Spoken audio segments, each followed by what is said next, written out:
J'espère que vous allez bien en tout cas. Setup plutôt original puisqu'on est en Bourgogne, on est dans le fin fond de la Bourgogne. Je suis dans la maison de feu mon grand-père avec le feu derrière là. C'est assez merveilleux. 5G non, c'est la fibre optique les enfants, c'est la fibre optique. Est-ce que vous m'entendez bien? Est-ce que le son du micro est trop fort? Est-ce qu'il faut que je le baisse là par exemple? Est-ce que c'est mieux comme ça? Dites-le moi. Vous êtes invaincu depuis 24 heures. Week-end chez mamie. Non, c'est pas un fond d'écran Netflix. Je suis chez moi. Là. Vous voyez, je peux toucher les murs. C'est très bien comme ça. Alors, je vous avoue que c'est un peu enfumé parce que la cheminée est pas ramonée depuis pas mal de temps, mais j'espère que ça vous fait bien le taf comme ça. C'est bien là, nickel, on est parfait. Paul, est-ce que tu peux enlever le mode lent parce que je sais pas comment je peux. Je sais comment je peux le faire, mais du coup, j'ai pas accès directement. Là, j'ai pas mon Stream Deck et je l'ai pas sur les objectifs. Je peux enlever le chat réservé aux abonnés émoticônes, mais je l'ai pas là. Il faudrait que je passe directement dans la chat. Réservé aux followers, non, c'est bon. Normalement, c'est bon. Si ça a été réservé aux followers, attendez, je vais l'enlever ça. Voilà, je vais l'enlever. Normalement, c'est bon. Maintenant, c'est plus réservé aux followers. Je viens de le réactiver parce que je suis con. Je crois que c'est sur l'onglet modération, mais je vais aller regarder. Le chat se porte bien depuis la première victoire. Ouais, il va bien, il va bien. Bah, après, je suis parti ce matin, donc je sais pas s'il va toujours bien. J'espère que vous, ça va bien en tout cas. Je vais juste rééquilibrer. Voilà, voilà. Là, c'est mieux. Mode l'enlever. Merci, Paul, merci beaucoup. Prochain objectif sub-goal, ça va être performance en ramonage. Bon, de toute façon, sub-goal, là, on est à 300, on est stable à 300, c'est très bien comme ça, hein, je vous demande pas plus. Non, live blabla, déjà pour voir si ça marchait le setup, parce que j'ai ramené un CPL dans une installation électrique qui a 30 ans, je me suis dit peut-être que ça marche pas, mais ça marche nickel. La fibre marche très très bien au fond de la Côte d'Or, en tout cas, sachez-le, donc merci à ceux qui ont œuvré pour que ça se mette en place. Attention au monoxyde de carbone, ça va, tranquille, la maison est grande, c'est aéré, il n'y a pas trop de risques là-dessus. Salut Rich Lafleur, je trouve ça tellement beau les intérieurs de maison en bois comme ça. Elle tombe un peu en ruine la maison en vrai, mais elle est sympa, elle est chaleureuse, donc on y est bien. Et c'est le premier stream que je fais ici, c'est le premier live. Non, c'est pas vrai, c'est pas le premier live, parce que j'avais fait un live débrief de Inter Milan-Lyon qui était en haut là, dans le jardin, je sais pas si vous vous souvenez. L'image était saccadée, c'était horrible, on n'avait pas encore la fibre. Là, c'est nickel là en vrai. Là, c'est pas mal, hein. Là, c'est plutôt pas mal. De bon augure pour le live Tour de France en Bourgogne, complètement. Complètement, puisque le Tour de France s'élancera lors de la 8e étape à 5 km d'ici, à Semur-en-Auxois. Donc c'est aussi un test pour ça, puisque je pense que ce sera la base arrière des 4 étapes dans la région, puisqu'il y aura une étape à Dijon, il y aura une étape aux alentours de Troyes, il y aura une étape qui arrivera à Colombey-les-Églises, et je pense que je serai là les 3-4 jours. Donc c'est aussi un test pour voir si on peut liver ici. C'est un test pour voir si... parce qu'en fait, à la base, je suis ici pour un séminaire. C'est-à-dire que j'emmène tous les gens de ma boîte ici en Bourgogne. Ils arrivent demain et c'était aussi un test pour voir si une des personnes qui est salariée de ma boîte, qui est streameuse, pouvait streamer aussi. Donc la réponse est oui, Mélodie, tu pourras streamer. Les pauvres. Bon, ça va, on va cuisiner, on va jouer au billard. Il y a pire comme séminaire. Il va bien Mazou. Il vient d'aller se coucher. Il va pas très bien, non. Il va pas très bien puisque le Stade Rennais a lamentablement perdu. Il paraît, en tout cas, je lui ai demandé pour vérifier, pour être sûr que le Stade Rennais avait bien perdu hier contre l'Olympique Lyonnais. Et il m'a confirmé que oui, le Stade Rennais avait bien perdu hier contre l'Olympique Lyonnais, après un rouge reçu à la 4e minute. Il va pas très bien, voilà. Elle est à ta boîte la baraque. Hein? Elle est à ta boîte? Non, elle est pas... Bah, c'est la maison de mon grand-père, qui est mort il y a maintenant beaucoup de temps. C'est un peu la maison familiale qui tombe un peu en ruine parce que personne n'y va. Donc j'essaye d'y aller de temps en temps parce que c'est cool les maisons familiales, c'est un peu la maison quoi. Un séminaire, c'est un thème officiel pour 2 jours d'impéro entre collègues. Non, c'est un vrai séminaire parce que vous savez, on est en télétravail complet à la boîte et du coup, c'est l'occasion de se voir tous en même temps, ce qu'on n'a jamais fait pour le moment. Moi, j'ai vu les Lyonnais. Mathieu a vu notre CDI qui est à Rennes. On s'est vu à 3 avec notre première CDI, mais on s'est jamais vu à 6 tous ensemble. Donc là, c'est l'occasion de se voir à 6 tous ensemble et de passer 3 jours à bosser et à manger et à picoler aussi. Hein, non, j'ai pas emmené les chats. Les chats sont à Paris, tranquillement, dans les mains de ma maman. Voilà. Quel est le programme de séminaire? On va bouffer, puis après on va travailler quand même. Ils arrivent demain, les oiseaux. Là. Ils arrivent tous à la gare de Montbard dans la journée. Donc en TGV pour la plupart, ceux qui sont chanceux, sinon ils arrivent en TER. T'as des infos sur l'arrivée de Juni? Absolument pas. Je n'ai aucune info sur l'arrivée de Juni. J'ai pas cherché à en avoir, je vous avoue. Je sais pas si c'est vrai. Je pense que oui, je pense que ça sort pas de nulle part. J'ai absolument rien à vous rajouter là-dessus. Un séminaire à la Philippe Genestet. J'ai pas la ref, désolé hors satellite. Ce stream surprise. Il était prévu, hein. Il était dans le calendrier, le stream. Il était dans le calendrier qui a été posté sur Discord, c'est prévu qu'on fasse un live nocturne, c'est aussi prévu qu'on fasse un live nocturne mercredi soir, et normalement ça pourra se faire. Je vais avoir du mal à faire le quiz le vendredi soir, ça dépend de l'heure à laquelle je rentre de Bourgogne, parce que je repars le lendemain pour aller à Nice. Donc c'est un peu sport en ce moment. Un peu sport. Pourquoi vous êtes emmerdé à aller à 3 pour vous voir à Mathieu et Mizou? Elle est moyenne celle-là, Salomé. Elle est pas ouf cette fan. Pas ouf. Pourquoi je l'ai pas vue? Je sais pas si. Je crois que je l'ai mis hein, dans le programme paramètres chaîne. Programme. Si, il est marqué là, hein, 13 novembre 22h. C'est juste que je suis en avance. Mais il était dans le programme. Hein. Tous les streams sont dans le programme de la chaîne et sur le Discord, si vous avez besoin d'être informé là-dessus. Donc ce n'est pas moi. Je pleure encore sur le poulet de O'Brien. O'Brien, ouais, O'Brien, agréablement surpris, on en a parlé hier. C'est une vraie grosse surprise quand même, O'Brien, parce que j'en attendais vraiment rien. Littéralement rien. Pour quelqu'un dont on n'attend rien, c'est quand même sacrément solide et je pense que c'est le genre de joueur dont on a besoin pour jouer le maintien, tout simplement. Donc je suis très content qu'il soit là, Brian. Moi, ça va bien. C'est un team building. Je sais pas si c'est vraiment un team building. C'est juste que comme on n'a pas de locaux, autant qu'on profite de ce moment-là pour faire comme si on était dans des locaux. Donc voilà, ce sera notre environnement de travail ici. Nous allons travailler au creux du feu. Textor, c'est pas recruté. Oui, alors, Tikkun, Maitland Niles, Jeffinho, c'est quand même pas la grande fiesta pour l'instant. Donc bravo pour O'Brien, mais le reste est quand même pas chatoyant non plus. Hein. J'ai toujours cru par pur amour de l'Irlande, ça peut se comprendre. Ça va vous donner envie de trouver des locaux pour bosser. Ben on peut pas, hein. En vrai, on peut pas, hein. Textor le chat. Oui, pardon, c'est vrai. Non, on n'aura pas de locaux pour bosser parce que tout simplement, il y a les deux alternants qui sont à Lyon, un CDI à Paris, un CDI à Rennes, donc c'est compliqué. On va pas faire déménager les gens pour nous. Hein. Donc il y aura peut-être un petit pôle qui va s'organiser à Rennes, mais on restera toujours en très grande majorité de feu en arrière-plan, poutre apparente, le setup est ouf. Et vous verrez, mercredi soir, il y a moyen que ce soit là-bas dans la chambre de feu mon grand-père, du coup, qui est encore plus typique avec une literie qui sort tout droit des années 70. C'est assez merveilleux.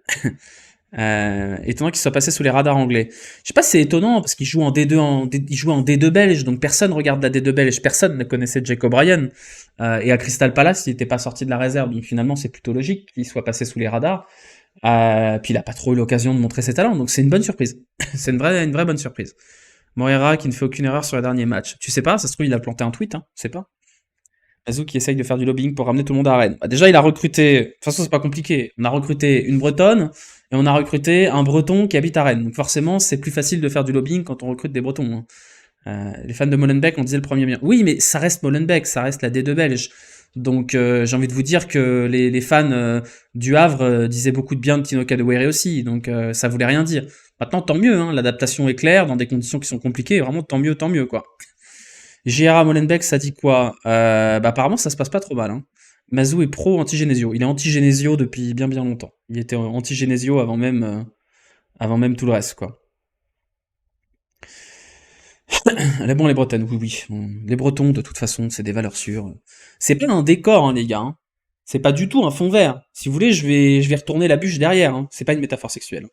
C'est vrai que comme ça ressemble à une métaphore sexuelle. Mais c'est pas un fond vert. Je sais que tout à l'heure, quelqu'un sur Discord m'a dit waouh, le fond vert, il est incroyable. C'est pas du tout un fond vert. C'est un vrai setup. Après, j'ai trouvé l'angle qui est pas mal.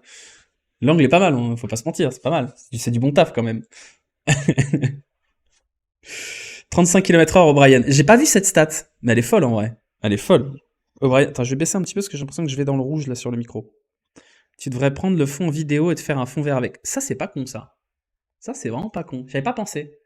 J'avais vraiment pas pensé, mais c'est pas con. Vous savez qu'à une époque, au moment où je commençais à en avoir vraiment marre de Paris, je me suis dit, je vais déménager ici. Puis après, je me suis rappelé que c'était quand même extrêmement rude l'hiver et que c'était beaucoup trop grand pour moi tout seul et que j'avais payé une blinde en électricité. Mais le setup est cool, hein. Le setup est plutôt cool. Un prono sur le prochain club entraîné par notre bon Rudy. Je sais pas, Rennes, par exemple. On dirait grave un vrai feu derrière. Arrêtez, s'il vous plaît. Arrêtez, laissez-moi tranquille. Le cerveau lyonnais qui calcule déjà combien O'Brien va rapporter. Bah, j'espère déjà qu'il va rester un petit peu. Je suis en Bourgogne. Je suis dans la maison familiale de mon grand-père, dans le fin fond de la Côte d'Or, au bord de l'autoroute A6. J'ai vu que tu avais jeté FC avec 25. Alors en fait, pourquoi j'ai arrêté de jouer à FIFA? Il y a toujours un moment donné dans l'année où je me dis ça sert à rien que je continue. Et là, j'ai fait le défi de création d'équipe du héros. Donc j'ai mis 90 000 crédits dedans. J'ai eu Team Kail, donc de la merde, donc vraiment 90 000 € foutus par la fenêtre, et après j'ai lancé FUT Champions. Et j'ai joué contre 3 joueurs absolument infâmes, coup sur coup. J'ai fait une victoire et 2 défaites, et je me suis dit, j'ai gâché des crédits durement gagnés pour une arnaque, et là je suis en train de me pourrir la vie à jouer contre des sacs à merde. Est-ce que je suis obligé de le faire? Non, j'en ai marre, je désinstalle le jeu. Voilà. On se fait un petit virage lors du contre-la-montre vers jeu vrai. C'est possible, c'est envisageable. C'est envisageable. Du coup, j'ai arrêté. Je reprendrai FUT dans quelques mois, mais pour l'instant, j'économise mon argent et surtout mon temps de vie. Voilà. Le mur de derrière toi est porteur. Non, écoutez, il est pas porteur. C'est pas un mur porteur. Tu pensais vraiment quand t'as dit que Cherki, tu le vois partir en Arabie Saoudite? J'ai pas dit que je le voyais partir en Arabie Saoudite. J'ai dit que je serais pas surpris qu'il parte en Arabie Saoudite. Je serais pas surpris que ce soit la destination finale de Cherki cet hiver, parce qu'on aurait une offre imparable et que lui, il quadruplerait son salaire. Je serais pas surpris, malheureusement. Parce que aujourd'hui, je vois pas qui se positionnerait sur Cherki. Or, Cherki veut partir, ça a une quasi-certitude, parce il a pris l'agence, enfin, il a pris comme agent, enfin, comme représentant l'agence de la mère de Mbappé, donc c'est pour partir, parce que c'est pas pour rester, c'est faire ça. Un peu comme Barcola qui prend Jorge Mendes, c'est pas pour rester. Donc, il veut partir. Sauf qu'il lui reste 1 an et demi de contrat. Je pense que vu sa situation dans l'équipe, il a tout intérêt à partir au plus vite.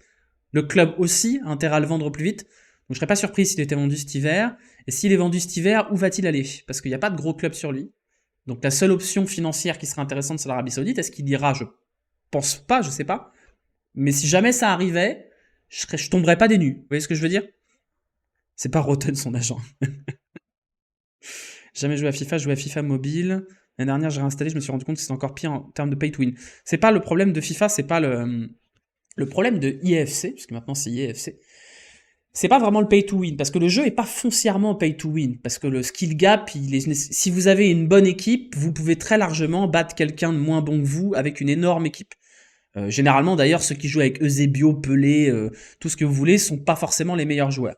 Maintenant, le problème de FIFA, c'est que c'est un jeu de merde. C'est que c'est un jeu codé avec le cul, avec un netcode catastrophique. Aujourd'hui, c'est le seul jeu compétitif, à ma connaissance, où quand ton adversaire quitte, tu gagnes pas. C'est-à-dire, s'il y a match nul, si ton adversaire il est à 0-0, qui subit et qui concède un penalty et qui quitte, tu gagnes pas. Rien que ça, c'est extraordinaire. C'est un des seuls jeux compétitifs en ligne très très très très joués. Tu peux pas report ton adversaire. Tu peux le report pour non-offensant, mais tu peux pas le report parce qu'il fait un exploit, tu peux pas le report parce qu'il fait un bug, tu peux pas report les hackers. Et c'est un jeu qui est foncièrement mauvais en fait dans sa construction. Moi, la boucle de gameplay, les récompenses, les crédits, les défis, tout ça, j'aime bien. Ce qui m'énerve, c'est que les gens qui jouent à FIFA jouent leur vie parce qu'ils veulent pas jouer pour jouer, ils veulent jouer pour avoir des meilleures récompenses, pour pouvoir jouer, pour pouvoir avoir des meilleures récompenses. Et cette boucle-là, elle me rend fou parce qu'elle se ressent dans le gameplay. C'est-à-dire, on joue pas, et les gens qui jouent à FIFA, ils jouent pas pour le fun. Ils jouent pour avoir une grosse équipe. Pour pouvoir être meilleur, pour avoir une meilleure grosse équipe. Mais il n'y a aucune notion de plaisir dans cette boucle-là. Du coup, moi, je joue pour le plaisir, je joue pas avec les joueurs full méta, même si mon équipe, elle était giga fort. Et tu joues les mêmes joueurs, qui abusent des mêmes techniques. Enfin, je suis désolé, au bout du 4e, 5e but de la soirée encaissé sur les coups d'envoi, là, où les mecs font une passe, ils remettent une passe aux profondeurs, ça rend fou. C'est à un moment donné, c'est un enfer. Donc j'ai arrêté parce qu'à un moment donné, je vois pas l'intérêt là-dessus. Le stream est délocalisé comme le match contre Marseille. Tout à fait, exactement. Exactement. Les taux de drop sont calamiteux cette année. Alors moi, j'ai chaté sur le drop FIFA, j'ai eu des bons joueurs. Maintenant, bah, ça reste un jeu de merde avec une boucle de gameplay de merde. Voilà, faut dire les choses, c'est tout. Ils jouent pas, ils travaillent. Oui, complètement. Ils travaillent. Les gens qui jouent à FIFA et qui jouent leur vie sur FIFA, ils travaillent. Et à un moment donné, il y a peut-être mieux à faire le week-end que de se taper 20 matchs de Weekend League si on n'y prend pas de plaisir. Et moi, tant que j'y prenais du plaisir, j'y joue. Et là, le FUT Champions, je prenais aucun plaisir. Je me suis dit, je vais passer mon temps à faire autre chose quand même. C'est tout, voilà. FUT Champ, c'est des devoirs, je te jure. Non, mais c'est du travail en fait. Du coup, moi, je joue pas pour travailler. Je m'en fous, quoi. Donc voilà, faut mieux rejouer un PES5 à l'ancienne. Non, je sais pas. J'ai lancé FM parce qu'il était dans le Game Pass et qu'il me reste 2 semaines de Game Pass que j'ai pris à la base pour tester City Skylines. Ça prend pas, je prends pas FM cette année, donc je sais pas, faut que je trouve un nouveau jeu. City Skylines c'est bien, mais c'est un jeu qui est pas fini, donc peut-être qu'il faut que je relance Baldur's Gate, j'en sais rien. J'en sais rien. FIFA 80 balles par an plus pack, juste voir une match du jeu. Mais c'est même pas ça le problème c'est qu'ils progressent pas. FIFA, il serait quand même temps qu'on puisse report les gens. Il serait quand même temps qu'il y ait des serveurs dédiés, ou quand les mecs font des déconnexions forcées, bah c'est eux qui perdent, c'est pas toi. Il serait quand même temps que quand le mec quitte parce qu'il concède un penalty à 0-0, tu gagnes, tu te refasses pas un match derrière. Il y a trop de trucs dans ce jeu-là qui donnent envie de casser une table pour que ce soit un jeu qui donne du plaisir. Donc j'ai fait l'erreur de le racheter cette année, je m'étais promis de pas le faire, mais au moins j'ai tenu un mois et demi et voilà, c'est déjà pas mal. Elle est dure la partie avec l'OL sur FM, j'ai pas testé, j'ai pas testé. Tetris c'est bien aussi, des nouveautés, des cartes cheat chaque semaine. Oui, bah ça fait 5 ans que c'est comme ça, hein, donc voilà. Oui, on a gagné le foot, effectivement, je vous confirme, j'ai vérifié tout à l'heure, nous avons effectivement gagné le foot hier sur le terrain du Stade Rennais. Suika Game, je suis accro. T'es pas le seul. J'avais un pote à la maison là, ce week-end. J'ai la musique dans la tête parce qu'il y jouait pendant. Dès qu'on n'était pas dehors, il jouait à Suika Game. C'était un enfer. Il faudrait que je relance le feu là, hein. Non, ça va. Non, ça va. Essaye Satisfactory si t'aimes les jeux de construction. Non, mais City Skylines va bien m'occuper déjà, hein. Je tente une aventure avec Stoke pour voir si FM va me plaire. Je suis en Bourgogne. Je suis en Bourgogne, dans le 21, dans la Côte d'Or. Pile entre Auxerre et Dijon.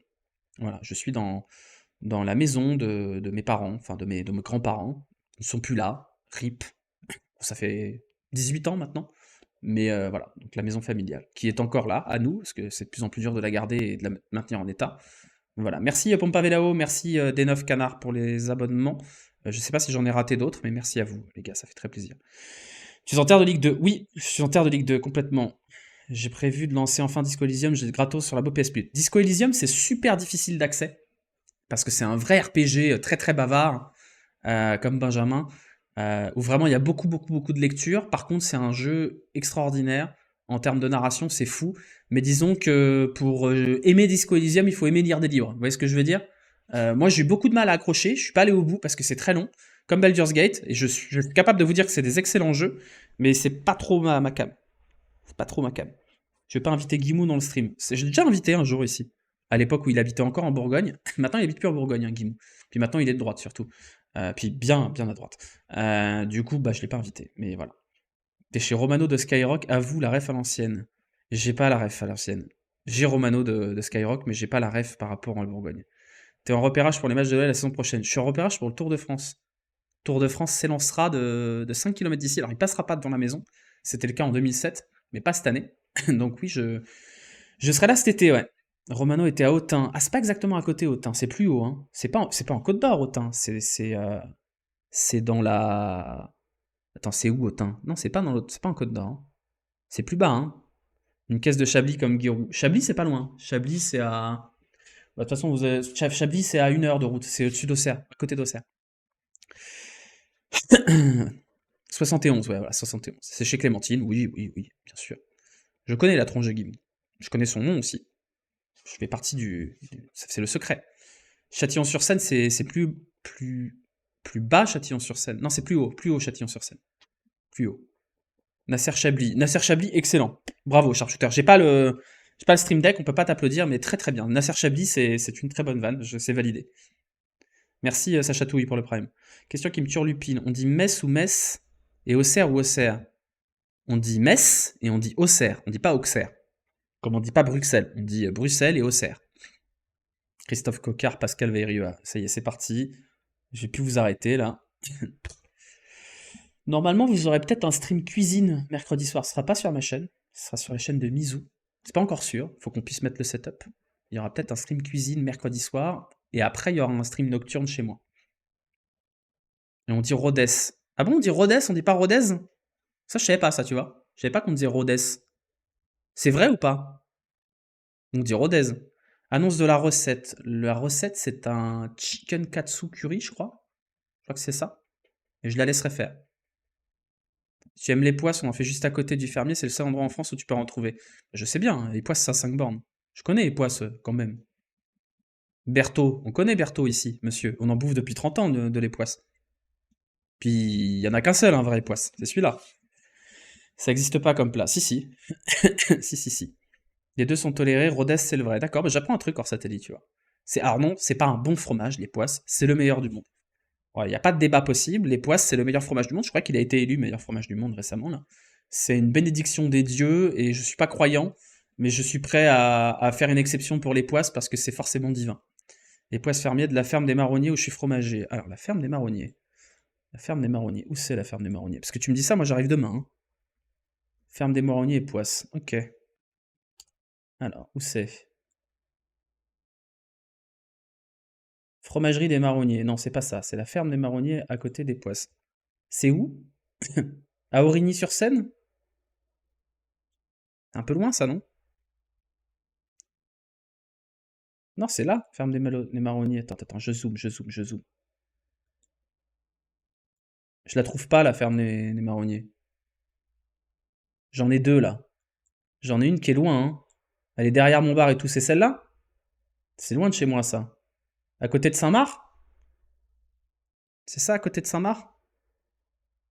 Aigné-le-Duc et tout ça là? Parce que c'est loin de chez moi ça. Il y en a une qui s'appelle la ferme de Plumeron, c'est pas ça? À Origny. Ah ouais, mais Origny c'est loin de chez moi. Origny c'est vachement loin. Itinéraire. Attendez, je vais voir.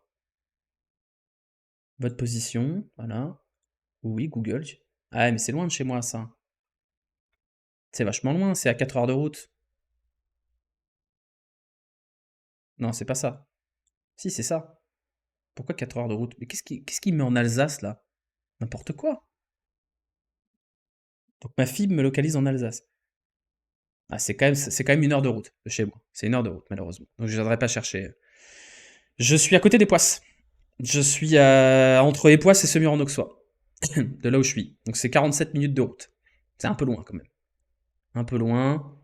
C'est de l'autre côté, oui d'accord, je vois où c'est derrière mon bar. Ok, je vois. C'est un peu loin de chez moi. Un peu loin de chez moi.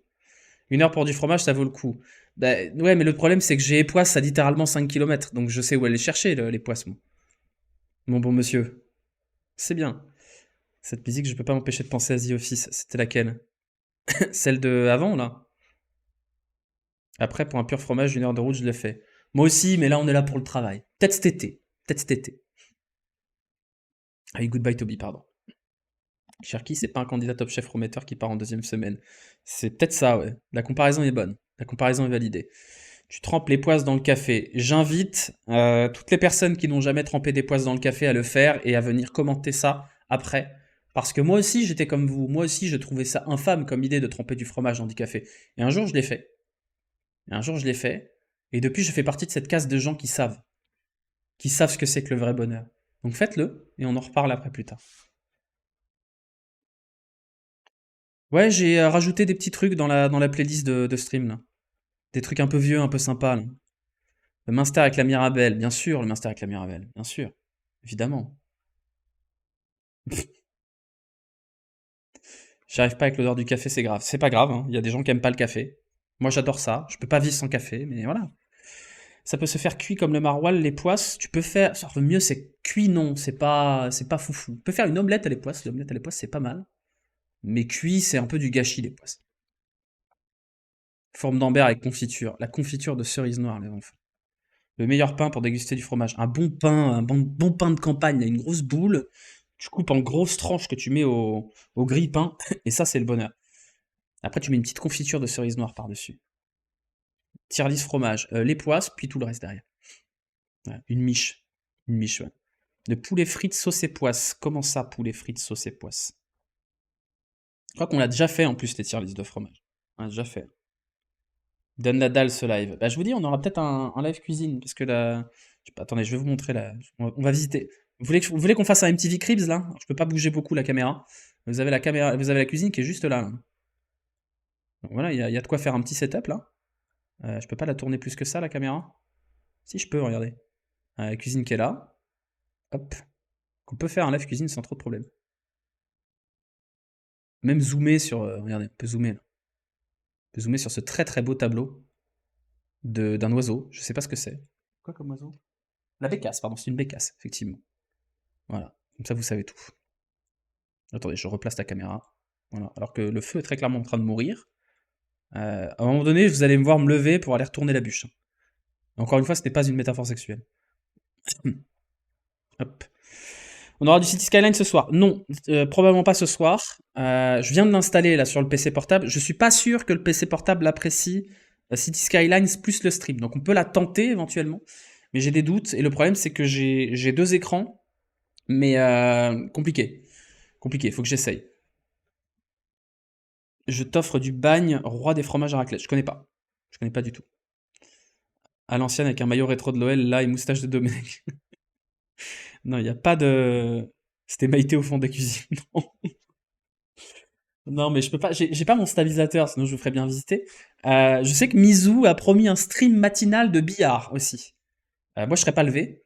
Mais elle a promis qu'elle ferait un stream à 6 heures du matin où elle tarte la gueule de Mazou au billard. Donc voilà. La cuisine moins ancienne que la dernière victoire à domicile. J'ai une super co, ouais. J'ai la fibre optique et j'ai un CPL. Donc je suis à 80-90 mégas là. Donc je suis bien là. Elle est arrivée enfin la fibre en Bourgogne. On est passé de pas de 3G à fibre optique. Un bonheur. On veut te voir titiller la bûche. Là ça va, regardez, elle a repris là. Elle a repris un petit peu la bûche. En vrai, faut que j'en remette une là. Faut que j'en remette une par-dessus. Mais ça va prendre trop de temps, faut que je souffle sur les braises et tout, là c'est compliqué. De l'autre côté, il y a rien, c'est juste une table et des rideaux là. Mais alors si vous voulez, il y a des bouchons de champagne là sur un tableau, juste à ma droite. Pas très intéressant absolument. La bûche, c'est une métaphore de la saison de l'OL. Bah si c'est qu'ils sont cramés, oui, hein. Non, j'ai pas de soufflet. Pourquoi j'ai pas de soufflet? Parce que ma sœur l'a fait brûler sans faire exprès la dernière fois. Enfin la dernière fois, il y a quelques années déjà. Et on n'a pas racheté, parce qu'on est con. Voilà. Merci, grâce à toi, je me couche à 6 heures du mat avec City Skyline, 120 000 habitants, ma gueule. Bravo à toi, je suis fier de toi, Vivdem. Du bon travail, du très bon travail. Un petit ASMR, c'est quoi sur la table derrière toi? Mais il n'y a pas de table derrière moi. Ah, non, il y a une pochette là. Le truc là, c'est un sac. C'est un sac qui appartient à mon associé. Voilà. Je pourrais peut-être faire un stream. Faudrait que je délocalise le setup pour être vraiment proche du feu, ça pourrait être pas mal. Ça pourrait être jouable, je pense. J'essaierai de faire ça mercredi. C'est ton lit derrière. Comment elle a fait pour brûler le soufflet? Vous savez, les gens boivent de l'alcool et quand ils boivent de l'alcool, ils sont très bêtes. Du coup, ils ont tendance à faire des choses vraiment bêtes. Et donc, bah, je crois que le soufflet nous a quittés comme ça, malheureusement. Valaisan, fan du GSHC, même combat. GSHC, c'est quoi? Dans le Valais? Dans le Valais, c'est quoi le Valais? C'est au sud, non? Au sud de la Suisse, il y a quoi? Le G, ça pourrait être quoi? Genève Servette, d'accord, ok. Servette de Genève. Un club où évolue Timothée Cogna, mais également l'immense, le formidable Enzo Crivelli et ses épaules en polygone, comme Tomb Raider, premier du nom sur PlayStation 1. Qui on a d'autres du côté du Servette Genève? Je crois que c'est tout hein, dans les joueurs qu'on connaît. Non, il y en a un autre, il y a Ronny Rodelin. Il y a Ronny Rodelin, effectivement, il y a Ronny Rodelin. Non, ils ont plus Clichy, Clichy est parti. Mais il y a toujours Ronny Rodelin, je crois. Je crois qu'il y a toujours. Cogna, meilleur milieu de Suisse. Ouais, on m'a toujours dit du bien de Timothée Cogna. Autour du feu, c'est un décor pour un stream talk autour de l'OL. On veut le stream à la ZUB autour de ce feu. Bah, va falloir convaincre Yanis, Zach et Hugo de venir en Bourgogne. Cela dit, Sofiane est déjà venu. Il y a fort longtemps, mais il est déjà venu, je crois. Mais les autres, non. Va falloir les convaincre. Rodelin, c'est un super joueur, j'ai juré. Écoute, il a le droit d'être bon au Servette Genève. Hein. Il n'y avait pas la légende de l'Olympique Lyonnais, Boubacar Fofana. Waouh, Boubacar Fofana, j'avais oublié, c'est existant. Il avait joué des bouts de match à un moment donné, hein, Boubacar Fofana. Bédia, bon buteur. Ramsey? Rodelin écarté du groupe. C'est triste ça, c'est très triste. Je sais pas comment on se retrouve à parler du Servette Genève sur un stream comme ça. Je voulais vous montrer un truc, alors je sais pas si je vais y arriver. Si, je voulais vous montrer un truc parce qu'il y a un truc incroyable. Généralement, on profite de ces lives-là pour parler un petit peu de social media. Et il s'est passé un truc absolument extraordinaire dans le monde de la communication ce week-end avec Lydia. Je sais pas si vous l'avez vu. Ce qui s'est passé avec Lydia, où je pense qu'on est sur un très très bon exemple de tout ce qu'il faut pas faire en social media. Vous l'avez vu ce truc-là? C'est fabuleux, c'est fabuleux. C'est moi je pense à quand j'avais des élèves et que je faisais un cours sur tout ce qui est gestion de crise. Et en fait, j'ai l'impression que Lydia, ils ont pris mon cours, ils l'ont mis en inverser les couleurs et ils ont fait exactement ce qu'il fallait pas faire. C'est grandiose, c'est absolument grandiose. Merci Maël. Alors je vais vous montrer parce que l'histoire est assez rigolote. Voilà, je vais vous montrer. Alors, ça part du compte Balance ton Agency qui a parlé au départ d'une annonce de recrutement de Lydia. Vous savez, ces comptes-là qui montrent un petit peu les annonces un peu ridicules sur LinkedIn, c'est assez classique. Il y a plein de boîtes qui envoient des annonces de recrutement absolument lunaires. Mais là, avec Lydia, on est passé sur un stade largement au-dessus en termes de... comment dire? C'est même plus des red flags, là, c'est le congrès du Parti communiste en Chine, c'est des drapeaux rouges partout, là, il faut arrêter la course tout de suite. Donc je vais vous le montrer, parce que c'est assez grandiose. Alors, tout est parti d'un poste de recrutement sur LinkedIn, ce que nous raconte. Pour vous, point d'interrogation, cette équipe est faite pour vous si vous aimez travailler dur, entre parenthèses, idée d'excellence. Là, déjà, ça pose problème. Il n'y a rien contre le fait de travailler dur, mais ça commence déjà, tu vas t'expliquer que tu vas pas passer des bons moments au taf. C'est quoi comme boîte Lydia? Lydia, c'est comme PayPal, c'est une boîte de transfert d'argent. Vous connaissez Lydia, normalement. Attendez, parce que c'est assez long, et vous allez voir, là, ça commence bien, mais ça, c'est de plus en plus fort. C'est vraiment de plus en plus fort. Vous avez confiance en vous. Bon, admettons. Tu vas pas recruter des gens qui n'ont pas confiance en eux. Bon, admettons. Vous êtes obsédé par le service du client bien fait. Le terme obsédé par, c'est quand même un peu bizarre. Qui dans le monde? Ça me rappelle un jour, j'avais postulé dans une startup et il m'a reproché le fait que j'étais pas health driven. Donc j'étais pas passionné par le monde des mutuelles, de mutuelle santé. Et je leur ai répondu très gentiment que non, moi ma passion c'était le foot et que c'était pas les mutuelles santé. Et bah visiblement c'était pas la bonne réponse. Vous êtes à l'aise avec les nouvelles technologies, bon ok. Vous êtes discipliné et acceptez la hiérarchie. Sous-entendu, vous êtes une grosse sépière, on peut s'essuyer les pieds dessus.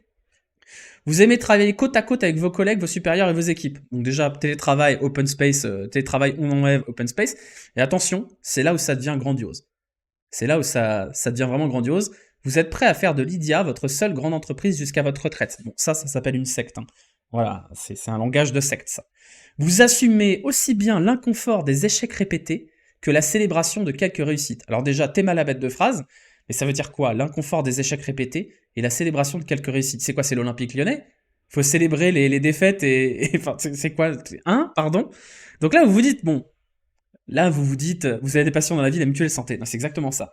Là, vous vous dites, déjà, c'est costaud. Déjà, je fous pas les pieds dans cette boîte. C'est terrifiant, quand même. Vous vous dites que c'est une start-up semi-élitiste qui prend les gens pour des serpillères et des esclaves. Mais vous êtes pas au bout de vos surprises, les enfants. Parce que c'est pire après. C'est pire. Pas pour vous, par interrogation. Alors là, écoutez bien, on touche au sublime. Vous êtes issu d'une minorité de l'immigration avec un handicap, ne parlez pas bien anglais, ne connaissez rien à la banque, voire la détestez. Vous n'avez pas de diplôme, vous avez 59 ans, et alors postulez comme vous êtes. Bon, ça veut dire on vous prendra pas quand même. En revanche, avec 10 ans d'expérience au compteur, vous pouvez être certain que si les premières questions que vous vous posez avant de postuler chez Lydia sont quel est le montant des tickets resto, y a-t-il une douche dans les bureaux, le taux de prise en charge de la mutuelle, est-il de 50 ou 55%, cette équipe n'est vraiment pas faite pour vous. Regardez ailleurs. D'accord. Donc en fait, si tu t'inquiètes de tes avantages sociaux, t'es une merde. Voilà. Si la question, et là franchement c'est le meilleur, mais c'est pas le meilleur de toute l'histoire, c'est le meilleur de toute l'annonce. Si à la question, rejoindriez-vous Lydia si vous étiez déjà riche, célèbre, avec une vie sociale bien remplie, vous répondez non, ce n'est pas une équipe faite pour vous. Alors je sais pas si ici, il y a des gens dans le chat peut-être, qui sont riches, célèbres, avec une vie sociale bien remplie, mais j'ose espérer que leur rêve dans la vie, si c'est le cas, on demandera peut-être, je sais pas, à Brad Pitt, si son rêve c'est de signer chez Lydia, peut-être, j'en sais rien. C'est pas de l'humour, ce n'est absolument pas de l'humour, pensez pas que c'est du second degré. Ça ne fait qu'empirer, on est sur la fin. Si vous utilisiez Lydia juste pour rembourser vos amis de temps en temps, au moment de postuler, et que vous ne voyez pas en faire votre compte principal, ce n'est pas une équipe faite pour vous. Ça veut dire que tu peux pas aller chez Lydia si t'es pas client de Lydia. Bon, ça encore, ça s'appelle une secte. C'est littéralement une secte. Si vous êtes manager actuellement, mais que le prénom du conjoint de vos proches collaborateurs ne vous importe peu, ce n'est pas une équipe faite pour vous. Pas le droit à la vie privée. On est obligé d'aller faire chier leurs collaborateurs. Pas forcément tous envie d'être amis avec son manager. Moi, j'ai pas envie demain de devoir donner, je sais pas, le nom de ma meuf ou le nom de ma femme à mon manager si c'est un gros con. C'est waouh, faux. Et donc là, vous vous dites, bon, déjà c'est salé. Vous vous faites épingler sur les réseaux sociaux parce que votre annonce, c'est une annonce de sac à merde, on va pas se mentir. Qu'est-ce que vous faites? Qu'est-ce que vous faites? Réponse 1, je laisse pisser. Cette crise va se finir par s'éteindre toute seule. Les gens vont se débarrasser, ils vont passer à autre chose.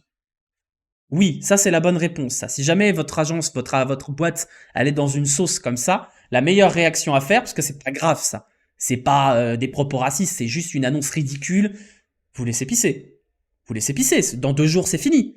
Non, qu'est-ce qu'ils ont fait Lydia? Parce que, alors là, franchement là c'est exceptionnel. Qu'est-ce qu'ils ont fait Lydia? Ben, ils ont fermé le compte de la meuf. Ils ont fermé son compte. Contrôle routinier, on a fermé votre compte. Bon, déjà, c'est extraordinaire, mais ça s'arrête pas là. Ça s'arrête pas là. Finalement, quand ils ont rendu compte que il y avait aucune raison de fermer, ils ont pas fermé le compte, ils ont juste fermé sa cagnotte. Bon, la cagnotte. Et alors là, on a le directeur qui commence à péter un plomb.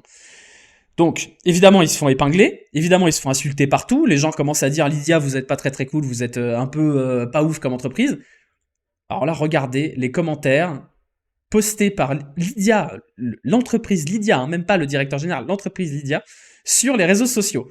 Nous nous efforçons de rester une entreprise sérieuse, nous n'utilisons pas un réseau social professionnel pour faire de l'humour ni du prosélytisme. Ce n'est pas la place qui vous manque, c'est du discernement, nous ne sommes pas une boîte cool.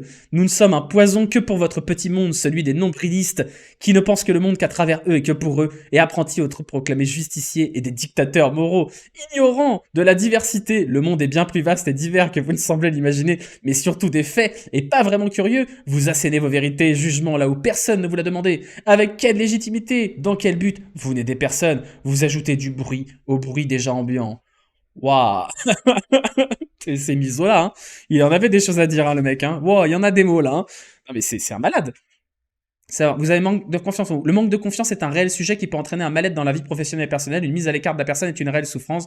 Une entreprise dans laquelle on passe un tiers de nos journées devrait être prête à accompagner les personnes de façon générale, proposer un cadre.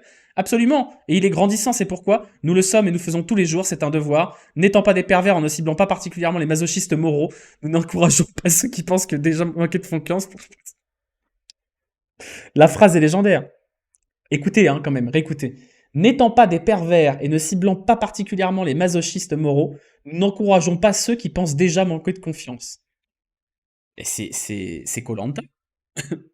C'est Koh-Lanta, quoi. C'est-à-dire que si tu manques de confiance en toi, tu es un masochiste moral et tu ne mérites pas qu'on te donne confiance en toi.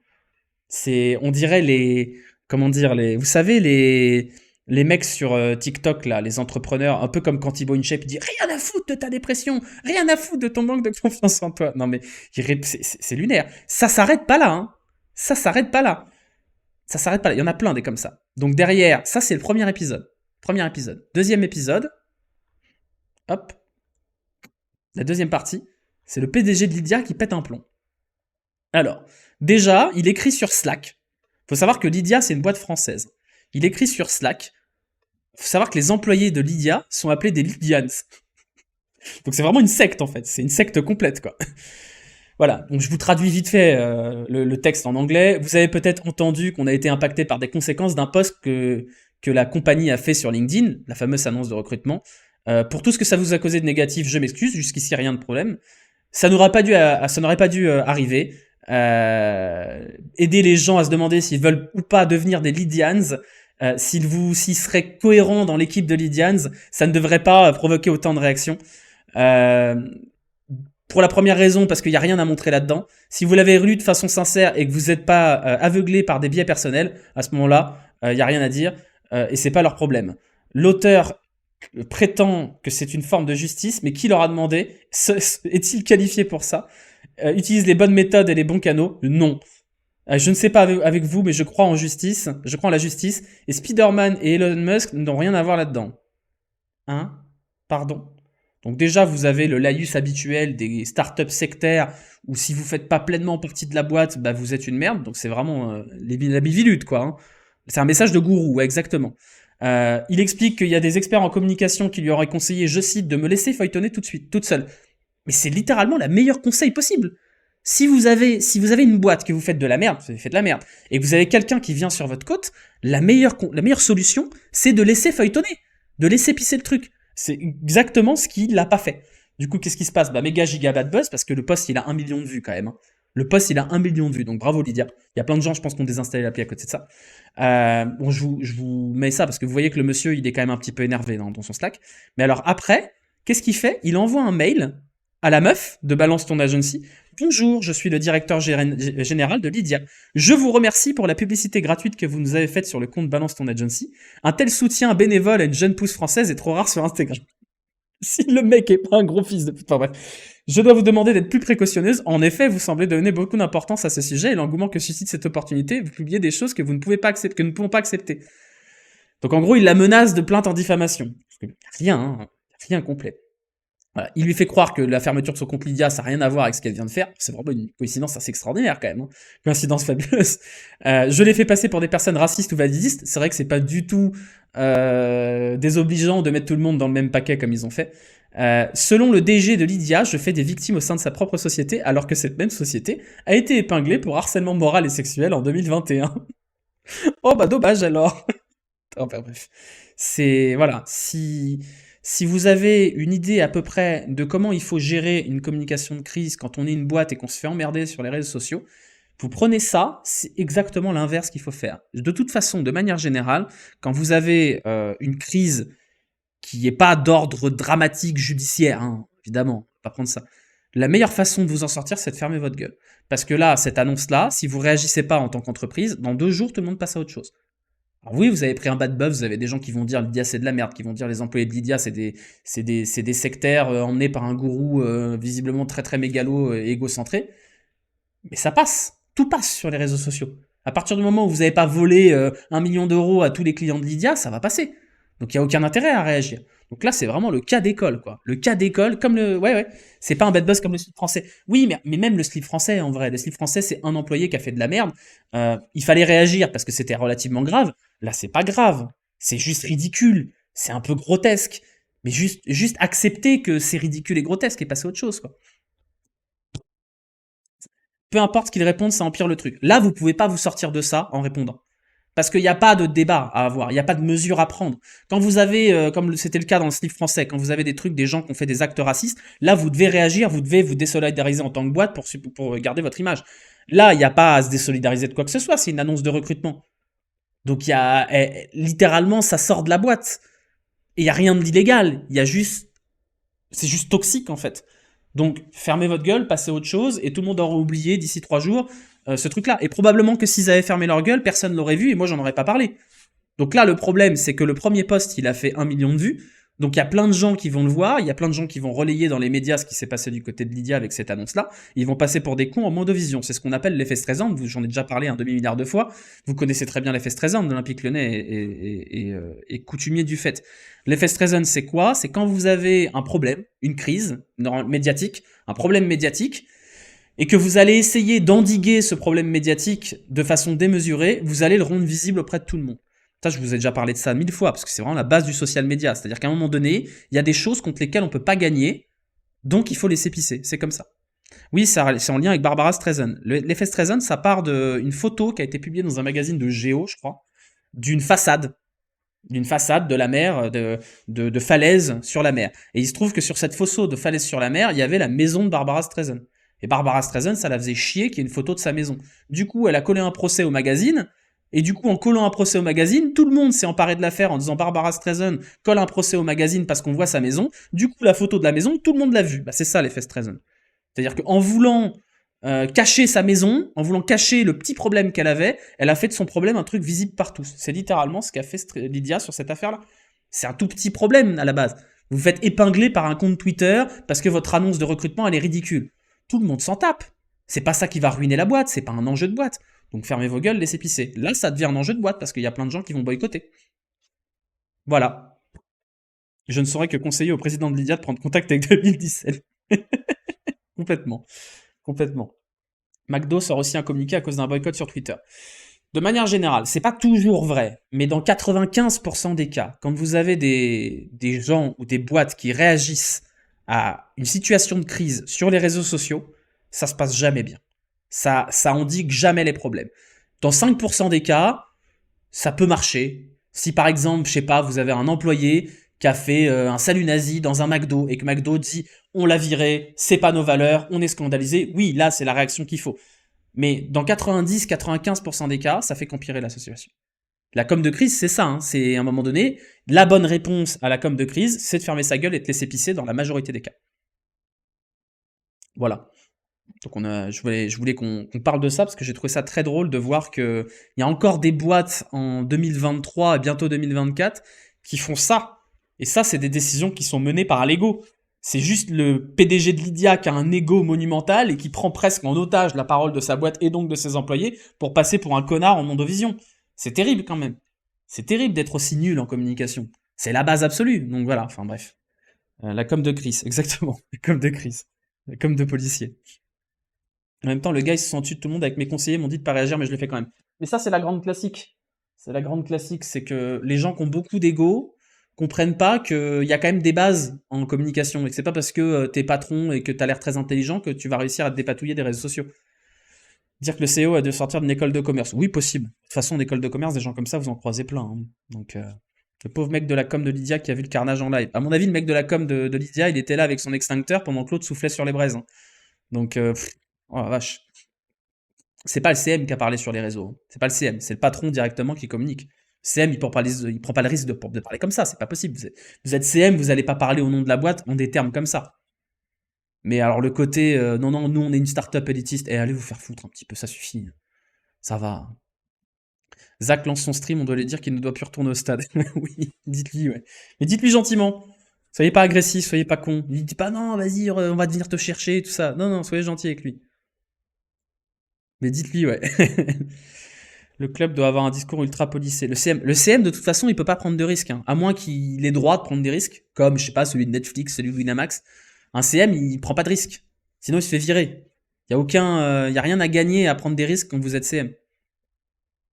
Donc, pensez pas que chaque fois c'est toujours pareil, c'est oh, le stagiaire ou le CM. Non, mais les CM, ils ont très très peu de poids, hein, sur ce que font les entreprises. Ils appliquent une stratégie, ils appliquent un discours. C'est pas ça, hein. Du coup, à quel moment faut se dire c'est un enjeu de boîte, comment trier, comment savoir, comment ignorer? Au cas par cas. En gros, est-ce que ta communication de crise, elle va avoir un vrai impact sur l'image écornée de ta boîte? Quand c'est des événements isolés, peut-être que tu peux régler le problème. Mais par exemple, les trucs qu'il y a eu avec McDo, je crois que c'était par rapport au fait qu'ils aient livré des repas en Israël ou un truc comme ça. Bah, communiquer là-dessus, ça va pas changer le fait que tu l'as fait. Donc je suis pas sûr que ce soit une bonne raison de communiquer. Cornet. Quel rapport avec Cornet? Pour avoir travaillé chez LCL en tant qu'auxiliaire de vacances, on te fait quand même bien comprendre à ce niveau que ce que tu dis fait engage l'image de la boîte. J'imagine que le PDG devait bien être au courant de l'impact possible. Ah non, bien sûr. De toute façon, vous pouvez pas prendre ce risque-là. Et donc, en gros, dans quel moment c'est important de communiquer si les gens attendent que vous communiquiez? Personne n'attendait de Lydia qu'il communique sur un bad buzz lié à une annonce de recrutement.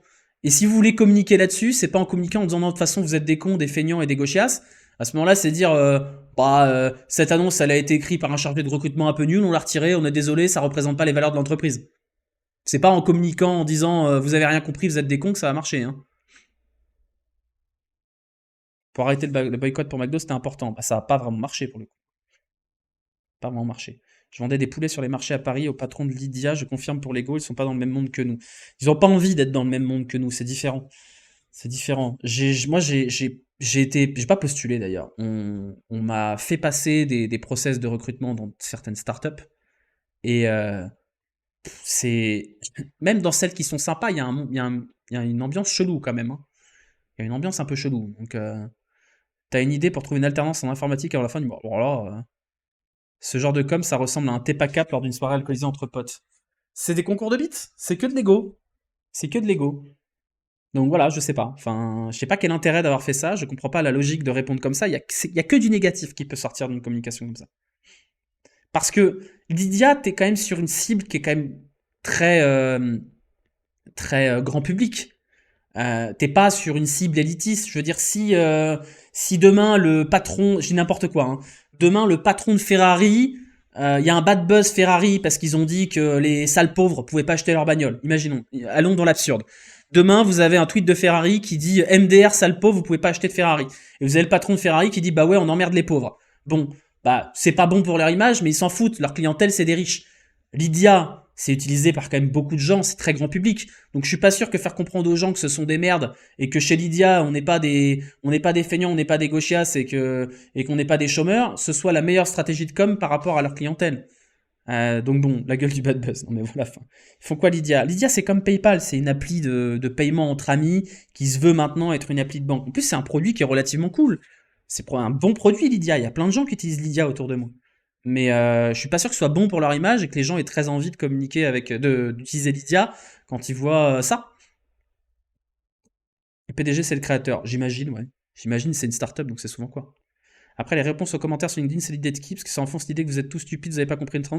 Je pense que c'est le PDG lui-même qui a répondu sur LinkedIn. Je pense que c'est lui-même. C'est ma seule explication. Ma seule explication c'est que c'est lui qui a pris la parole sur LinkedIn. C'est pas possible que le CM ait répondu ça. Ça existe des gens de gauche dans la com. Ça existe, ouais. Ça existe. On essaye, on fait de notre mieux. Avec un côté grande bulle plus manque d'empathie. Il y a quand même Moi, il y a un truc qui m'a toujours dérangé dans l'univers startup, c'est le côté je donne ma vie à ma boîte. Et il y a des gens, ils sont comme ça, et grand bien leur face. Mais le côté, mes collègues sont mes amis, ma boîte, c'est mon environnement où je passe le trois quarts de mes temps, et c'est mon actu, c'est ma personnalité. Je suis défini par le fait que je bosse dans une startup. Moi, c'est un truc qui me terrifie, vraiment, ça m'a toujours terrifié. Et j'ai toujours eu ce sentiment-là de un petit peu. Vous l'avez peut-être vu cette série Severance. Vous l'avez peut-être vu. Si vous l'avez pas vu, je vous la recommande grandement. Severance, c'est une série de science-fiction où en gros c'est dans un futur proche où les gens pourraient séparer leur cerveau en deux pour déconnecter leur cerveau quand ils vont travailler. En fait, ils ont deux personnalités. Ils ont la personnalité qui vit et la personnalité qui travaille. Ils vont dans un ascenseur et pouf, ça les déconnecte et ça devient l'autre personne. Et en fait, dans les startups, j'ai un peu l'impression que c'est presque ça. C'est-à-dire que les gens deviennent une autre personne dans l'écosystème startup avec son propre prestige social, avec ses propres codes, sa propre hiérarchie sociale, avec généralement des gens qui se rencontrent en startup, qui se chopent entre eux, etc. Et moi, c'est pas ma vision du monde du travail. Pour moi, le travail, c'est fait pour aller rapporter de l'argent et bouffer. Et si tu t'entends bien avec tes collègues, tant mieux. Mais à la fin de la journée, on n'est pas obligé d'être potes et on n'est pas obligé d'aller partir en vacances ensemble, quoi. Severance, Severance. C'est très très bien. C'est sur Apple TV et c'est excellent. C'est probablement même l'une des séries les plus folles que j'ai vues des 5 dernières années, moi.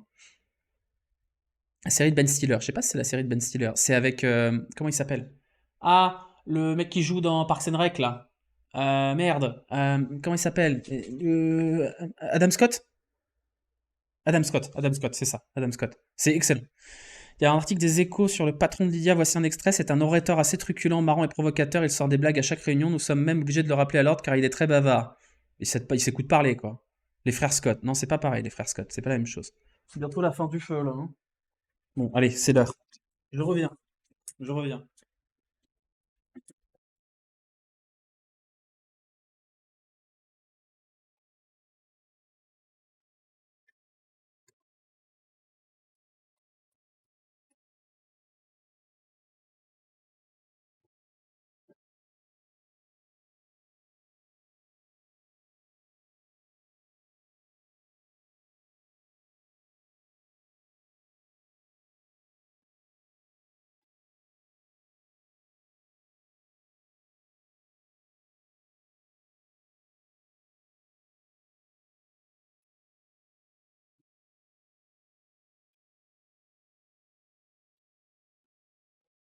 C'est un grand moment de stream, je pense. Vous pouvez clipper ça, s'il vous plaît? Clipper ça, s'il vous plaît. Parce que je pense que c'est un très très grand moment de daronade, ça. Je ravive la flamme de l'OL, exactement. C'est un très très grand moment de. T'es où? Je suis en Bourgogne. Je suis dans la maison de mon grand-père. De feu mon grand-père. Bon souffle de non-fumeur. Oui, mais cardio est pas là. Par contre, oui, beau souffle, effectivement. Tout ça pour prouver que c'est pas un fond vert. Et ça se trouve, c'est un fond vert, hein. C'est juste peut-être que je l'ai enregistré. Quand je suis sorti du cadre, vous l'avez pas vu, hein. Par contre, je tousse. Les braises, les braises, les braises. Non, regardez, il est bien reparti, là, hein. Il est bien reparti, mon feu, hein. Très, très bien parti. Ok. Beau fiac, oui, bien sûr. Un boule de qualité. Bien sûr, tout à fait.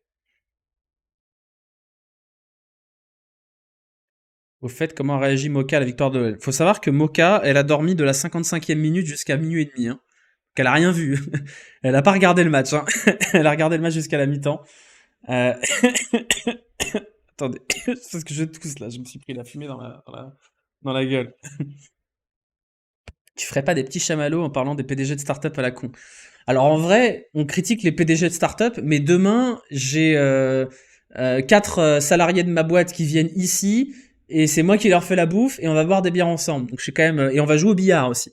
Donc c'est pas une start-up, mais on a des défauts aussi, hein. Après, ils ont l'air très heureux de venir. Donc voilà. Le hurlement de Genesio l'a maintenu éveillé. Donc, je sais pas, après, peut-être que je maltraite mes salariés et qui passent 55 heures par semaine, on sait pas, hein. Vous pourrez demander, de toute façon, il y a Mizu qui va faire un stream mercredi. On verra, hein, peut-être. Est-ce qu'il y en a parmi vous? Parce que, attendez, j'ai de la suie là, hein. Ouais, j'ai de la suie. Est-ce qu'il y en a parmi vous qui se souviennent? Il y a peut-être des vieux de la vieille qui se souviennent. Le jour où j'ai fait un stream de billard au stabilisateur à 1 heure du matin à 2 grammes pour tester le stabilisateur. Est-ce qu'il y en a qui étaient là? C'était il y a longtemps, hein. C'était il y a très... Mick de chat était là. Oui, je sais que t'étais là, Mick de chat. Ça a duré une demi-heure. J'ai coupé le stream, je l'ai supprimé parce que c'était une catastrophe. C'était une catastrophe. Ah, on était ravagés, on avait bu de l'agneau. Parce qu'il faut savoir que on a des pruniers là, des William pruniers exactement, Euh, et, euh, et on fait de l'eau de vie maison. On l'a mis dans des tonneaux là, dans la grange là-bas. On fait macérer ça pendant 6 mois. Et c'est pas, enfin, c'est pas moi qui l'a fait, c'est ma petite sœur qui fait l'eau de vie.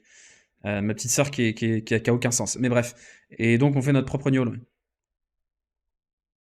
Instant cheminée. Merci Salomé. C'était exceptionnel. Exceptionnel. J'aurais aimé suivre. Ah non, mais il a duré une demi-heure ce live. Il a été supprimé immédiatement parce que je voulais pas me faire ban. Et c'était exceptionnel. Truc de bourguignon alcoolique.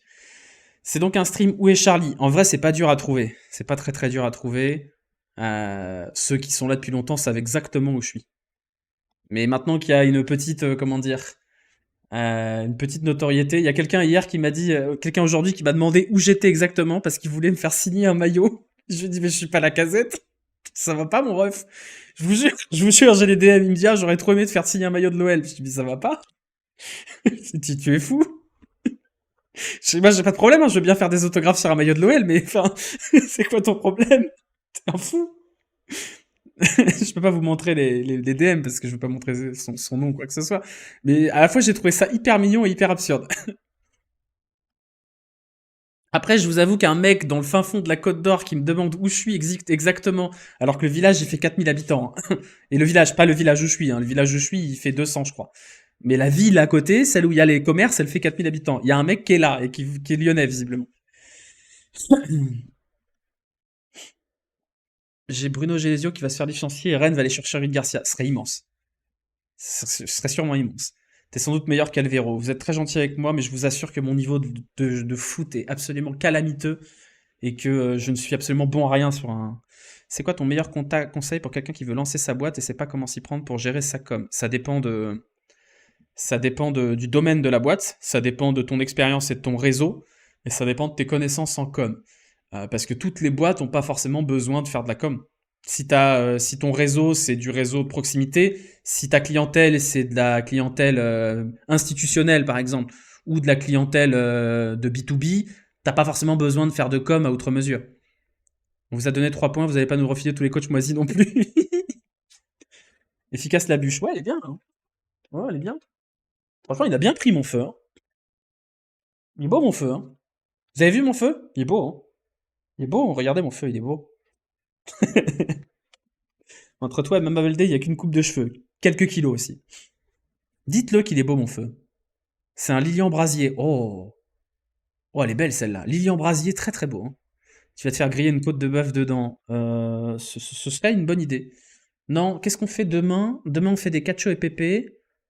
Le surlendemain, on fait des quenelles de brochet. Et après, on fait un chicken katsu curry, là. Menu est déjà établi. On est des start de droite, donc on fait les choses proprement. J'appelle les pompiers. Après, ça fume un peu, hein. Ça se voit. Il y a une ambiance un peu fumée, là. Je dois sentir le bacon, là. T'as des braises dans les vaches. Ah oui, j'ai des braises dans les vaches, effectivement. C'est des cendres. J'ai des cendres dans les vaches. Voilà, c'est bon. Chicken katsu, c'est du poulet pané, avec de la chapelure panko au curry, comme il y a dans les restos japonais. C'est très très bon. C'est très très bon. T'occupes de grosses entreprises. On a des clients qui sont des grosses entreprises, ouais. On avait un client cette année qui était une grosse entreprise de bricolage. Là, on est en discussion avec une grosse marque de voiture pour un truc cyclisme. Et on est aussi en discussion, enfin en discussion, non, notre client principal c'est la Ligue de football professionnel. Donc quand même, c'est une grosse entreprise quand même. Par contre, ce pull, après, il est trop bien le pull. Il est énorme. Regardez, je nage dedans. C'est un bonheur. C'est un bonheur. Je crois que c'est du XXL. Il est absolument immense. C'est un bonheur. Tellement dommage qu'on n'entende pas le crépitement. Bah, je suis pas assez proche, mais demain, je peux essayer de. J'aurai pas l'angle, on verra pas le feu. Quoique, normalement, je peux me mettre sur la petite table là-bas. Pardon. Je peux me mettre sur la petite table qui est au fond là-bas. Là. À avoir une vue sur le. Faudrait que je fasse ça demain. C'est toi le tweet de Ferrari qui insulte les pauvres. Prenez les petits clients. Ouais, ça dépend. Prends les petits budgets aussi. Prends tout. On a du staff, on a des gens qui sont compétents et on prend tout là. On est pas mal en développement là, mais on prend toutes les petites missions qu'on peut avoir. Même si c'est pas des trucs hyper prioritaires ou quoi que ce soit. De toute façon, vous avez le mail pro qui est dans la bio sur Twitter. Donc n'hésitez pas. Si jamais vous avez des besoins en com. D'ailleurs, putain, j'ai reçu un message il y a pas longtemps, j'ai oublié d'y répondre. Ah putain, j'étais sous l'eau complet, faut que je réponde. J'ai oublié de répondre. Voilà. Alors attendez 2 secondes, je lis mes messages. Parce que on n'a pas de frigo et qu'il faut qu'on récupère une pièce pour le frigo demain. Voilà. Avec ce live chez ton grand-père, on peut dire que tu es sur un arc stream de la maturité. Bah, mon grand-père est mort, hein, donc je suis dans la maison de mon grand-père, mais mon grand-père est mort, hein, donc je suis tout seul là avec mon associé à la maison. Techniquement, c'est ma maison, hein. C'est pas ma maison, c'est la maison de mon père, exactement. Mais je suis. Prenez les étudiants qui galèrent à trouver une école, il me faut une com d'exception. Non, on est déjà full staff là, on recrute plus. On a trouvé notre stagiaire. Euh, T'as vu que Klaus essaye de nous tromper avec la poudre capillaire? Non, j'ai pas vu. J'ai pas vu. Il faut assumer sa calvasse, c'est pas grave. Regardez, moi j'ai un grand front, j'ai les golfs qui sont creusés, j'ai pas beaucoup de. C'est pas grave, on s'en fout. Et quand il y a plus de cheveux, on se rase le crâne, qu'est-ce qu'on en a à foutre? C'est très bien, les chauves. Voilà, au pire, vous êtes chauve, vous devenez défenseur central. Si un joueur pro te demande de gérer sa com sur les réseaux sociaux, ton agence peut le faire. Ah, on peut totalement le faire. On a signé là les mecs de même décentralisé, on est en discussion avec d'autres gens qui sont créateurs de contenu. Créateurs de contenu et footballeurs, les principes de com sont les mêmes, hein. Donc on va voir. C'est un axe de développement qu'on a aussi. Plutôt dans le cyclisme parce que c'est notre truc principal et un truc qu'on connaît très très bien. Et on va voir si ça peut pas se faire dans les prochains mois. Mais pardon, désolé, des DM Instagram mignon. Sinon on fait le dégradé de l'arbitre complètement. Son compte a été delete à Marwan Belkacem. Sérieux? Sérieux? Vous êtes sur Morera. Moi, j'ai pas assumé ma calve, j'ai fait une greffe, c'est bien fait, je suis très épanoui. Si c'est comme ça que tu le vis, aucun problème. Moi, j'ai aucun problème avec les gens qui se font faire une greffe de cheveux. Moi, j'ai pas envie de le faire parce que déjà, j'en ai pas foncièrement besoin. Mais paraît-il que c'est relativement douloureux et chiant. Donc, pas foncièrement envie. Juste, laissez les gens être à l'aise. Mais moi, je trouve que l'entre-deux est pas bon. C'est à un moment donné, soit vous faites une greffe, soit vous rasez les cheveux. Mais les gens qui font la coupe à Hitler, là, en rabattant leurs pauvres cheveux qu'ils ont sur le côté, c'est un peu triste. Donc moi, le jour où ça commencera vraiment à se voir, parce que je les perds, mais tout doucement en vrai, hein. Bref. Pourquoi les greffes alors que la perruque existe? J'avoue. Je pense qu'en tant que streamer, mettre une perruque différente chaque jour, ça pourrait être pas mal. Et je pense qu'en tant que streamer, je pourrais recommander ça aussi aux politiciens. Par exemple, vous imaginez comme le capital sympathie de Eric Ciotti serait supérieur s'il avait une perruque de couleur différente chaque jour au lieu de son gros crâne, là? Moi, je pense que j'aurais vachement plus de sympathie envers Eric Ciotti s'il avait des cheveux. Je pense que c'est comme ça, hein, on fait pas exprès, hein, mais. Subgoal de la perruque. La technique gérayal bonnet. Oui, bah la classique, hein. Moi, je pense sincèrement, si à un moment donné je perds trop mes cheveux et que je suis toujours streamer, je pense que je me rase la tête et que j'achète 4-5 perruques et que j'alterne pour la déconne. Des trucs bleus, des trucs rouges, des perruques de Daniel Balavoine, là, pour le fun. Je pense que c'est ça, le vrai assumer sa calvasse, c'est faire n'importe quoi de ses cheveux, je pense. Perruque rouge, Ciotti, comme un vrai communiste. Non, mais vous voyez une perruque un peu comme... Vous savez, une petite perruque à la Claude François, là. Ou Mireille Mathieu pour Eric Ciotti serait pas mal, non? Il aurait l'air crédible à l'Assemblée, au moins. Ton père est chauve. Non, j'ai pas de chauve dans la famille. Je commençais à perdre des cheveux il y a 10 ans. Ma dermato m'a dit vous êtes chauve dans 2 ans, puis ma dermato est une conne. M'a prescrit des médocs, et enfin, faut que vous le sachiez, quand vous perdez vos cheveux, il n'y a pas de traitement, hein. C'est les hormones, donc vous pouvez rien y faire. Il y a 2 traitements qui sont des traitements palliatifs à ça, qui sont une espèce de gel qu'on met dans les cheveux qui sont dégueulasses, et le deuxième, c'est un médicament qui agit sur la prostate et qui crée des troubles érectiles, comme ça vous le saurez. Sauf que moi, la dermato, elle me l'a pas dit. Heureusement, je l'ai pas pris. Mais sachez que les traitements de la calvasse chez les hommes, on communique pas sur les effets secondaires. Donc c'est pour ça, moi j'ai dit jamais je prendrai un médoc. Enfin, à un moment donné, entre bandé et être chauve, bah, le choix il est quand même bien fait, vite fait. Donc c'est pas possible. La calvitie invisible, si, elle se voit, mais en fait, je pense que je les ai perdus suite à un choc émotionnel, etc., etc., mais que ça doit pas être une calvasse classique, quoi. Parce que j'ai un grand front, j'ai des golfs qui sont un peu creusés, j'ai pas beaucoup de volume, là, vous voyez? Là, on la voit un petit peu, là. Mais c'est pas grave, on s'en fout. On s'en fout. L'important, c'est que ce soit pas déjà trop visible et deux, que ce soit assumé. C'est vrai que se toucher souvent les cheveux, ça facilite la calve. Non, c'est pas vrai. Il y a des shampoings qui permettent à ce que les vaches repoussent. Ouais, mais c'est jamais qu'un palliatif.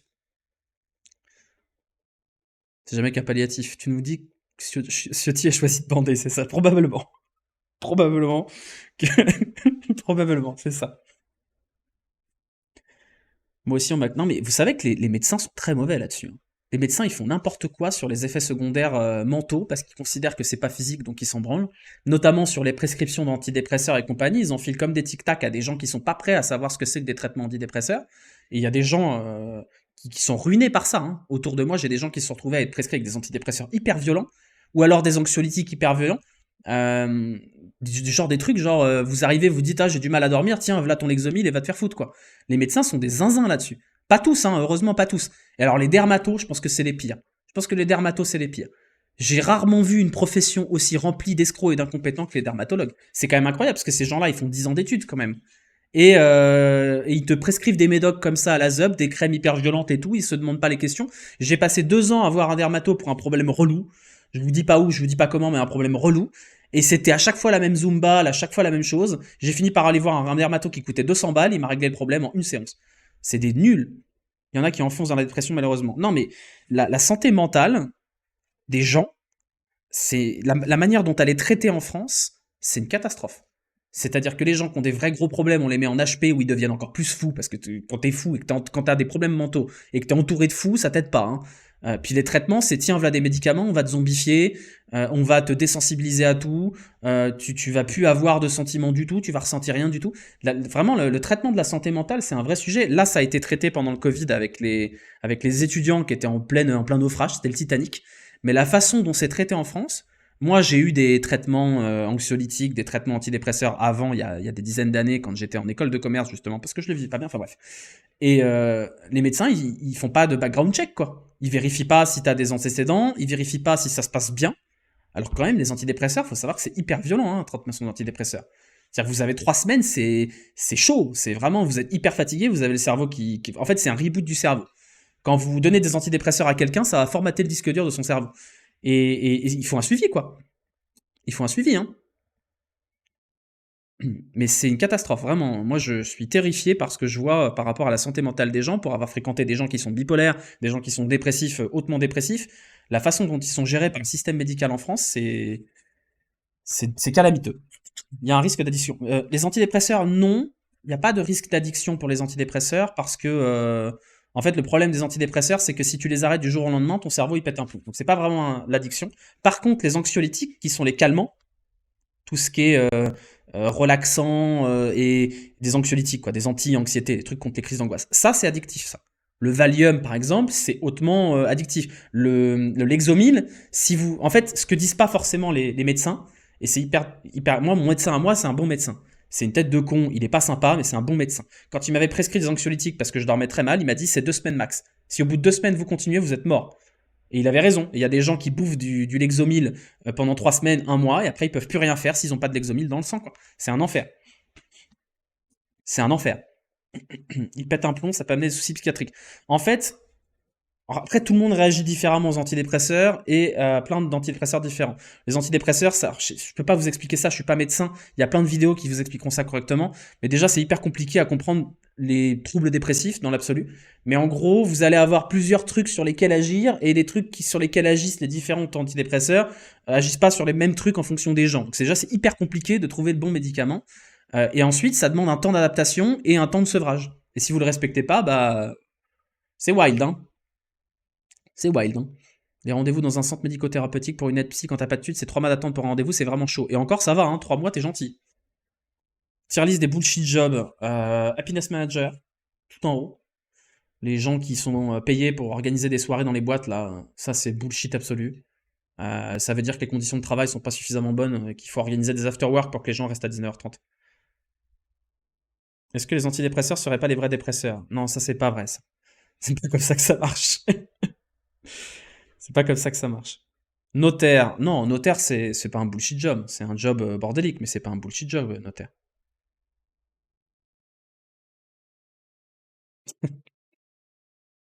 2 secondes. Je fais une pause. Toi, tu trouves pas qu'Eric Ciotti avec une perruque, ce serait mieux quand même?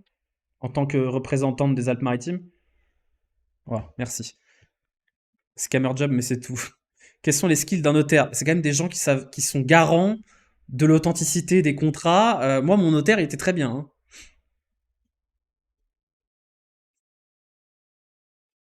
On m'envoie des messages, je suis obligé de répondre aux messages.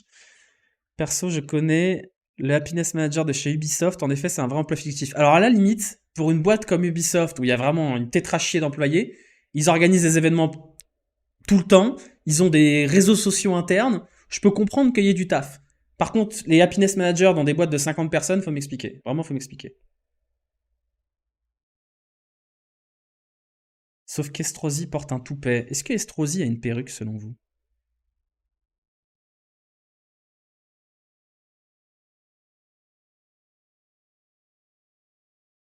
Ciotti, je l'ai vu en vrai, c'est sûr qu'il paraîtrait plus sympathique avec une perruque violette.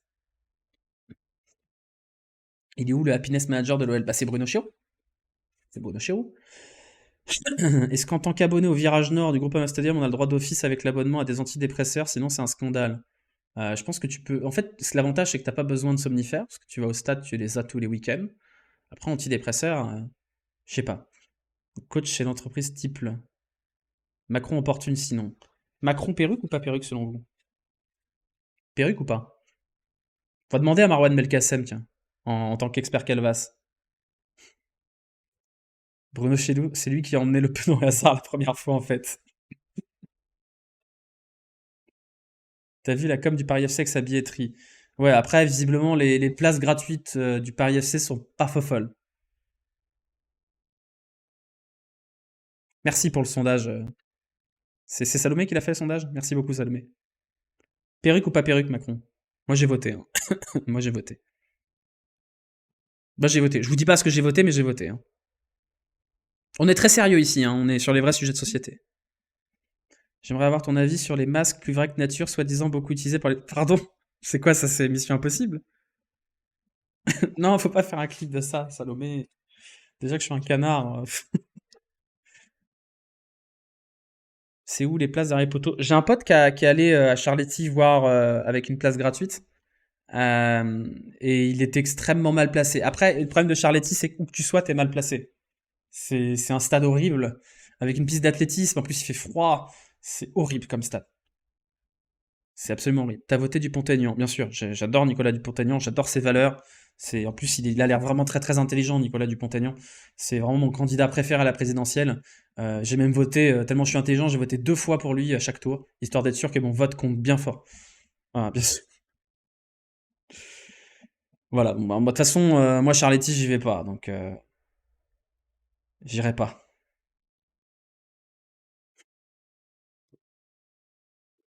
Tous les clubs pourraient suivre ce qu'a fait le Paris FC. En fait, la perte financière du Paris FC n'est pas énorme non plus. Il y a beaucoup de clubs pour lesquels la billetterie c'est hyper important. Vous pouvez pas faire ce qu'a fait le Paris FC à Auxerre, par exemple. Après, je dis elle est pas importante. Si, elle est importante quand même. Mais il y a un enjeu de visibilité qui compense peut-être ça.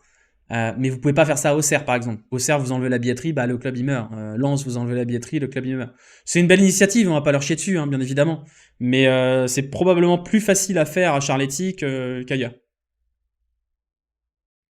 Charletti, j'ai été une fois, il y a le problème en tribune. Bah moi j'y suis allé une fois, non j'y suis allé 3 fois au stade Charletti. Je suis allé voir 2 matchs de National à une époque. Et du coup j'ai vu Paris FC OL où j'ai vu qu'une seule mi-temps, puisque bah comme vous savez, il y a eu la Troisième Guerre mondiale juste avant la mi-temps. Donc vraiment un match intéressant, stade intéressant. Le PFC c'est une des tendances les plus faibles de Ligue 2. Ben, c'est un stade, c'est un club qui a pas beaucoup d'âme, hein, le Paris FC. Tout le monde s'en fout du Paris FC. C'est dans un quartier où de toute façon tout le monde s'en fout du foot. Même une ville, hein, à Paris, les gens s'en branlent du foot, à part le PSG.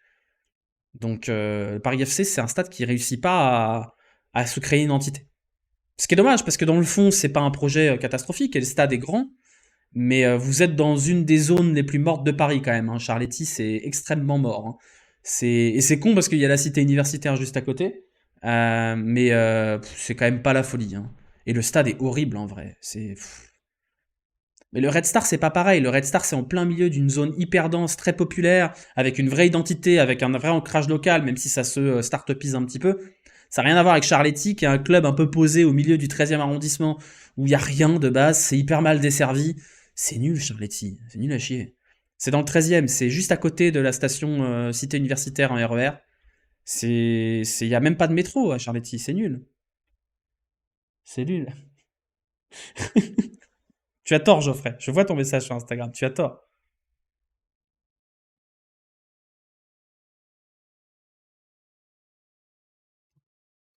Pour moi, Macron perruque, vous êtes 65% à avoir dit oui. C'est vous qui avez raison. C'est vous qui avez raison là-dessus. Il y a le tram qui passe à côté. Non mais le tram, on est à Saint-Etienne ou quoi? Enfin, tout de même. Est-ce que Charletti a une gueule d'atmosphère? Ça veut dire quoi une gueule d'atmosphère? Une rivalité PFC-PSG aurait pu être intéressante. Le problème, c'est que pour qu'il y ait une rivalité, il faut des supporters. Il n'y en a pas au Paris FC. Il y a un COP de 40 pélos et c'est tout, quoi. C'est vraiment pas un club qui inspire grand-chose, Charletti. Tu connais le capot des BG? Non, je ne le connais pas.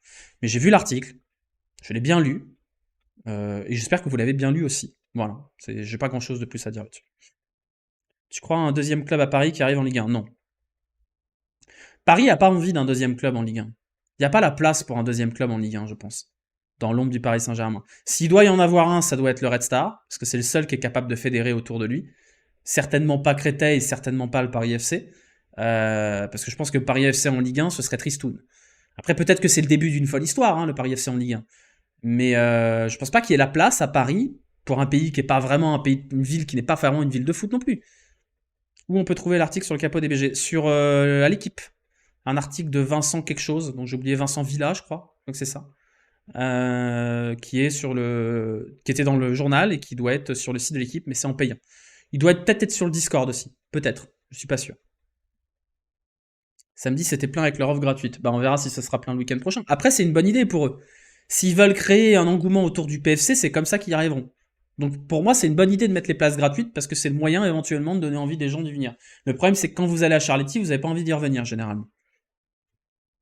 Il y a plein de gens à Paris qui aiment le foot mais qui détestent le PSG. En fait, le problème, c'est que l'âme du PSG, c'est que c'est un club de banlieue à la base. C'est Paris Saint-Germain et un club du 17e arrondissement. Et c'est pas un club qui fédère toute l'Île-de-France. Et l'Île-de-France, c'est quand même une région qui est énormément peuplée de gens qui ne viennent pas d'Île-de-France. Donc ils n'ont pas forcément d'attache au Paris Saint-Germain. Donc le Paris Saint-Germain a toujours été un club bien rempli parce qu'à un moment donné, Paris c'est 10 millions d'habitants et le stade il en fait 45 000. Mais si demain vous mettez le PSG au Stade de France, je peux vous garantir qu'il n'est pas plein. Sauf pour les gros matchs de Ligue des Champions. Mais vous mettez un PSG Reims au Stade de France, vous faites pas 80 000, je pense. Donc l'Île-de-France, c'est un sacré vivier de joueurs. Mais on n'est pas dans un pays de fada de foot. Hein. Regardez par rapport à l'Allemagne, par rapport à l'Angleterre, dans les remplissages des divisions inférieures. En Allemagne et en Angleterre, c'est rempli les stades en deuxième division. En France, on n'est pas un pays on est un pays de fans de sport, mais on n'est pas un pays de fanatiques de foot. Donc, depuis qu'on a gagné le foot, je respire que l'amour, je t'aime, j'aime nos nullards, j'ai envie de faire des frioles, Xabel Cour, je suis sur un nuage. Bah, profites-en, il y a 15 jours de bonheur, là. On va en profiter. Moi aussi, je vais en profiter. Moi aussi, je profite pour prendre un peu, pour voir un peu du pays aussi. Les Anglais, c'est non, ils font des. Non, mais les Anglais, je sais pas si elle existe encore cette compétition, mais je me souviens qu'à l'époque où je suivais Southampton en Détroit parce que j'avais des problèmes, ils avaient une coupe qui s'appelait le St. Johnston Trophy, qui était une coupe nationale entre les équipes de D3 et de D4. Donc imaginez une coupe entre les équipes de National 1 et de National 2. Et Southampton avait joué contre je sais plus quel club à Wembley en finale, et c'était rempli. Il y avait 90 000 spectateurs pour voir une équipe de D3 affronter une autre équipe de D3 au Stade de France, quoi. C'est comme si vous aviez une finale, je sais pas, Red Star, Châteauroux, et que vous aviez 80 000 personnes au Stade de France, quoi. C'est un truc de zinzin, quoi. C'est la Trophy Cup, d'accord, c'est la Trophy. Non, non, non, ça c'est autre chose, c'est la PL Cup, ça.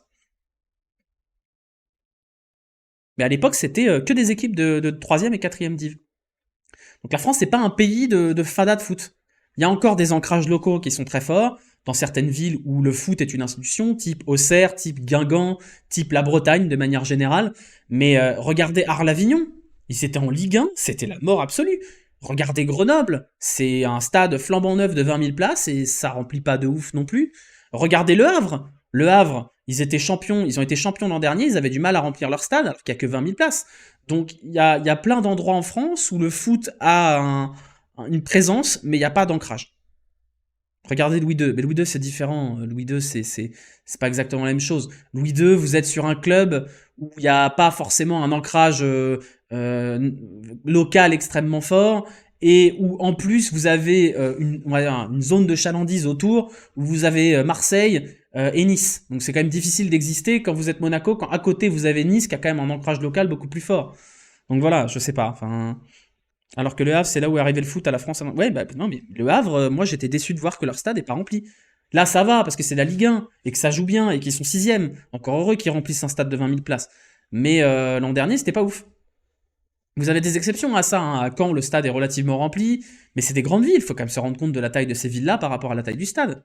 La taille de la zone urbaine. C'est quand même ouf, en vrai. Monaco, la plupart de ses sup habitent pas Monaco. Ouais, c'est comme ça, je sais pas. Le fait qu'on ait un seul club en Ligue 1 issu de la capitale, ça joue beaucoup sur la qualité du championnat. C'est pas vrai, ça, hein. Parce que c'est pas le seul club. C'est pas le seul club. Regardez en Allemagne, la capitale c'est Berlin. Bon là vous avez l'Union qui commence à bon, qui se casse un peu la gueule mais qui était bon l'an dernier. C'est pas la seule pays comme ça. Rouen grande ville mais pas d'âme de foot. Rouen c'est énorme. Rouen je crois toute la zone urbaine autour de Rouen c'est quoi, c'est 600 000 habitants autour de Rouen. Rouen plus les alentours. Et vous avez Quevilly d'un côté, FC Rouen de l'autre. Il n'y a aucun des deux clubs qui est capable de cimenter un peu d'âme. C'est ouf en vrai. C'est complètement ouf.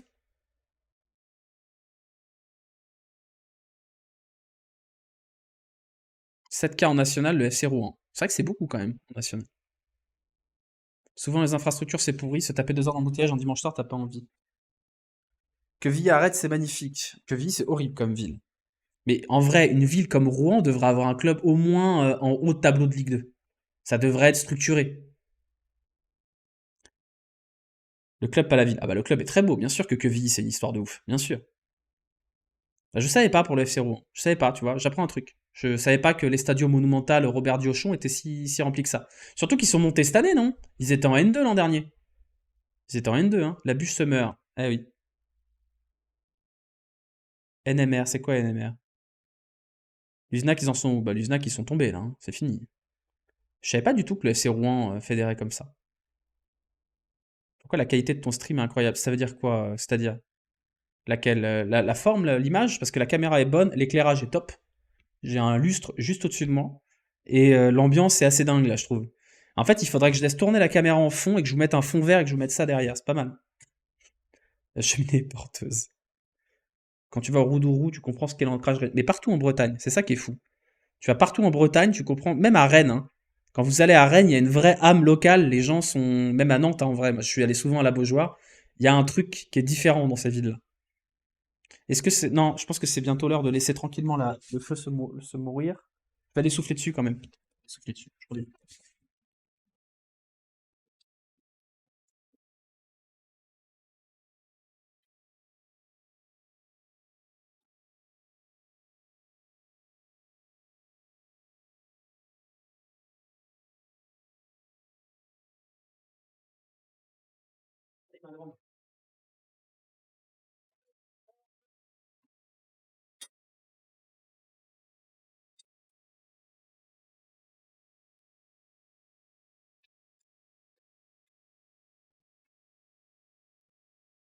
Vous avez aimé mon twerk? Vous savez, moi je sais twerker. Comme Ada Hegerberg. Suffisait de souffler dessus, hein. L'image est de bonne qualité, il y a un peu une ambiance Noël. Ah, peut-être que je serai là à Noël, hein. Peut-être. Mais en vrai, je pense que c'est le lustre au-dessus qui donne l'éclairage assez dingue comme ça. Le foot en France est nul, Macron est nul, les charges sociales c'est nul, on est trop gaze, je vais déménager à Francfort, retrouver Marmouche. Les charges sociales c'est bien, c'est très bien les charges sociales, c'est important. Le problème des charges sociales, c'est quand elles tombent dans la poche de Gérald Darmanin ou Marlène Schiappa, c'est ça le vrai problème.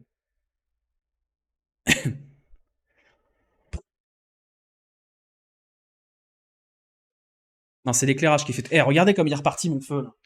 Regardez comme il est beau. Il est beau mon feu, hein. Vous avez vu mon feu? Vous avez vu? Il est beau mon feu, hein. Dites-le qu'il est beau dans le chat. Regardez comme il est beau là. Waouh, incroyable. Il est très beau mon feu, hein.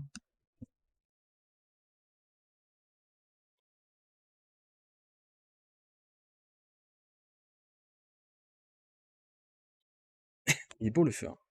J'avais pas vu que c'est une chanson de Kendra. Oui, il est dans la playlist, ouais. Il est dans la playlist. Il est très beau mon feu, hein. En plus, il chauffe un peu, là, parce que je me caille les couilles. Je me gèle les couilles comme jamais. Parce que la maison n'était pas chauffée depuis des semaines. Du coup, bah, il fait froid. Charge vocabulaire de droite, on dit cotisation chez les... Tout à fait. C'est tout à fait vrai. Tout à fait. J'en profite pour vous rappeler l'existence de Christophe Carbrat. Christophe Carbrat. Qu'est-ce qui marquait comme but sur corner, Carbrat? Le Sergio Ramos breton. Quelle légende. T'as un joli fond vert. C'est pas un fond vert, arrêtez, ça suffit. Et puis Thomas Desmen, elle est pas terrible celle-là, hein. Thomas Desmen, pas ouf. Il joue toujours au Stade Briochin. Il joue au Stade Briochin, Carbrat? Sérieux? Carbrat, il joue encore au foot? C'est incroyable ça. Christopher Mandan, non? C'était Christopher Mandan. Sylvain Marveau, vous vous rappelez de Sylvain Marveau? Il était fort, Sylvain Marveau.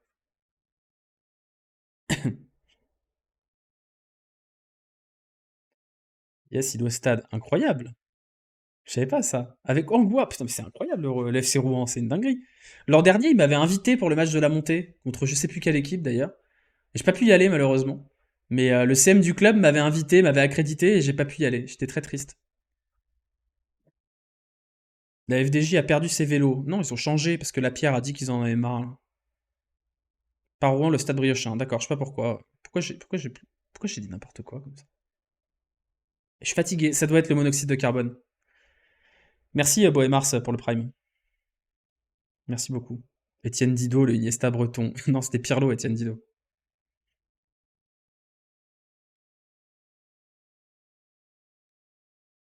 L'épopée de Guingamp en Europa. Ah bah ça c'était. En vrai c'était ouf. C'était ouf l'épopée de Guingamp. Ça n'a aucun sens. Vous vous rendez compte d'à quel point ça n'a aucun sens qu'une ville aussi petite, un club aussi petit se retrouve en 16e de finale d'Europa League. C'est extraordinaire quand même. C'est extraordinaire.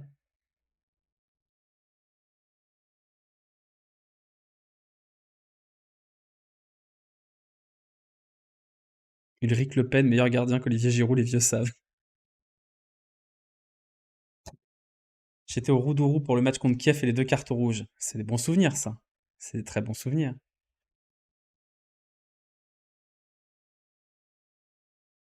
C'est grâce à Noël. Ouais, c'est vite dit quand même, hein. C'est vite dit. Claudio Bovi Prime.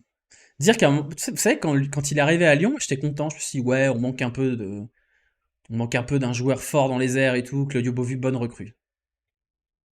Comme un Babaldé. J'étais persuadé qu'on avait fait un bon petit coup. Et voilà, bref. Cela dit, on l'a vendu au Celta Vigo pour le prix qu'on l'a acheté. C'est un miracle quand même. Bien vendu. Très très bien vendu, hein. Tu es au ski. Non, je suis pas au ski. Je suis pas au ski. Je suis pas au ski, je suis en Bourgogne, dans ma petite maison un peu en ruine, où il y a tout qui s'écroule, où les lampadaires marchent pas, où la cuisine s'effrite. Voilà, c'est compliqué. Imbula était à l'IEG en 2013, bien sûr, bien sûr. Super mur jaune en tout cas. Et encore, vous n'avez pas les tableaux. Là, vous avez une très belle bécasse. Très très belle bécasse. Là, vous avez les bouchons de champagne. Je crois que j'ai un tableau avec des champignons. Derrière, là-bas, attendez, peut-être que je peux vous voir ça. Il y a un artichaut, un brocoli là. Franchement, les tableaux sont légendaires ici. Ils sont vraiment légendaires. Vous voulez voir un brocoli? Attendez, j'arrive. Je vais chercher des brocolis.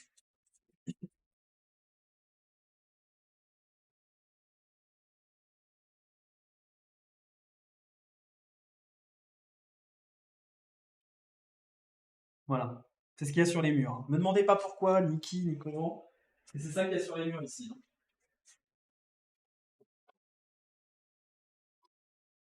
Merde, j'aurais pu le raccrocher.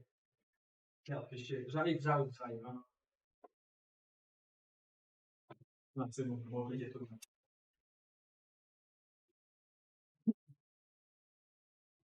C'est ma mère qui garde mes chats.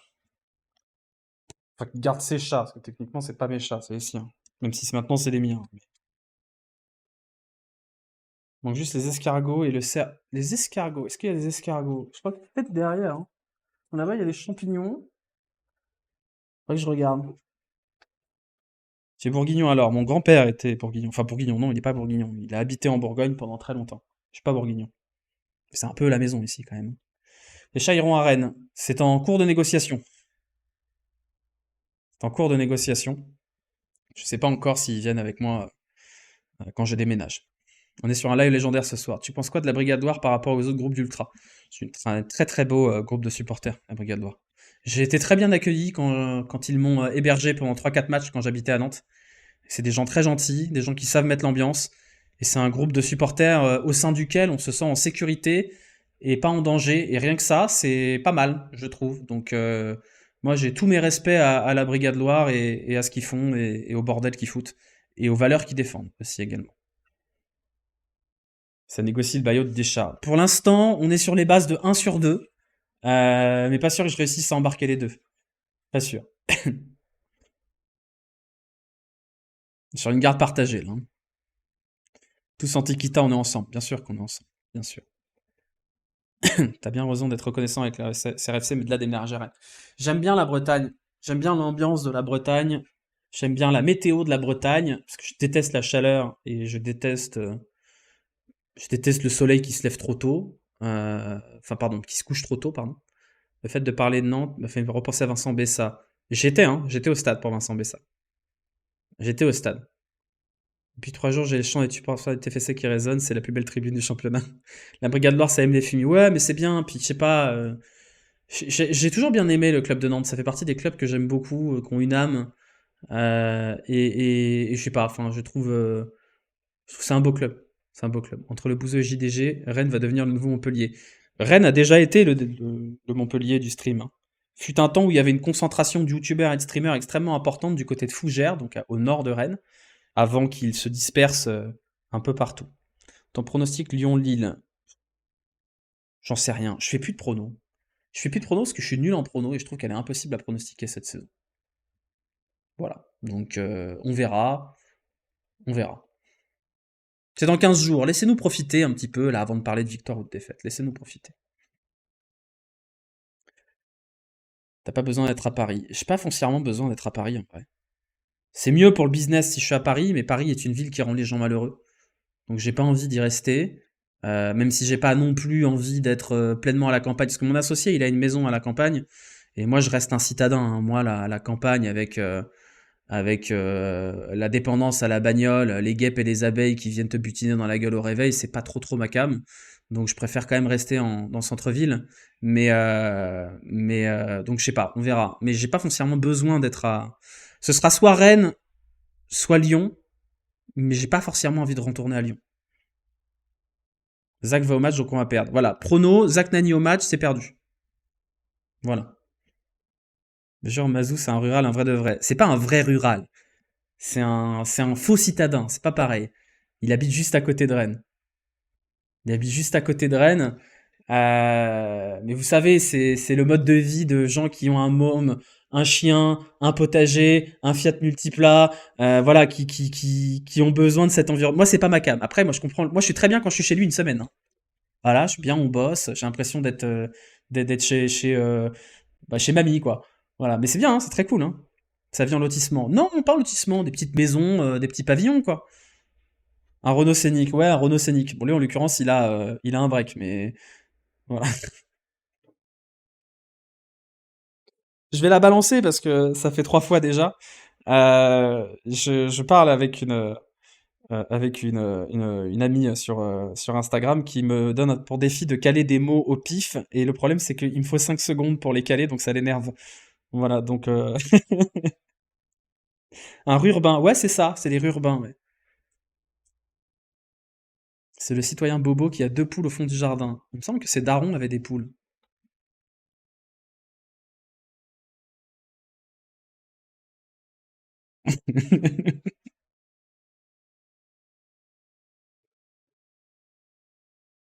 Si tu vas à Rennes, la première chose à faire, c'est d'aller manger une galette de saucisse place des Lys. J'ai déjà mangé une galette de saucisse au stade.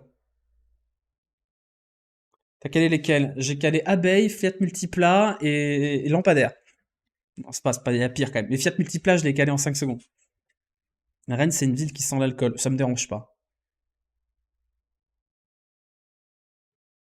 Essaye de caler José Serpa. C'est facile, José Serpa. C'est très facile.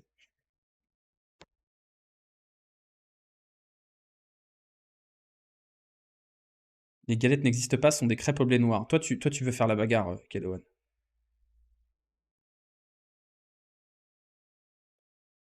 Si tu arrives à caler autant que faire se peut, tu es une légende. C'est facile, ça. Pensez que Rennes est nul parce que vous êtes matrixé par les clichés véhiculés par la droite. Mais je sais pas qui a dit que Rennes était nul. Parce que Rennes, c'est super bien, hein. C'est mignon, c'est c'est pas trop cher, c'est pas loin de Paris. La météo est pas pire qu'ailleurs. Voilà, c'est Franchement, j'ai jamais entendu quelqu'un dire Rennes c'est nul. J'ai entendu Rennes c'est une ville de punk à chiens, Rennes c'est une ville de gauchos, Rennes c'est une ville de gens bourrés. Oui, enfin d'un autre côté c'est la Bretagne. Vous vous attendez à quoi? Voilà, moi je préfère quand même largement une ville comme ça que des villes où ça pue quoi. Enfin voilà.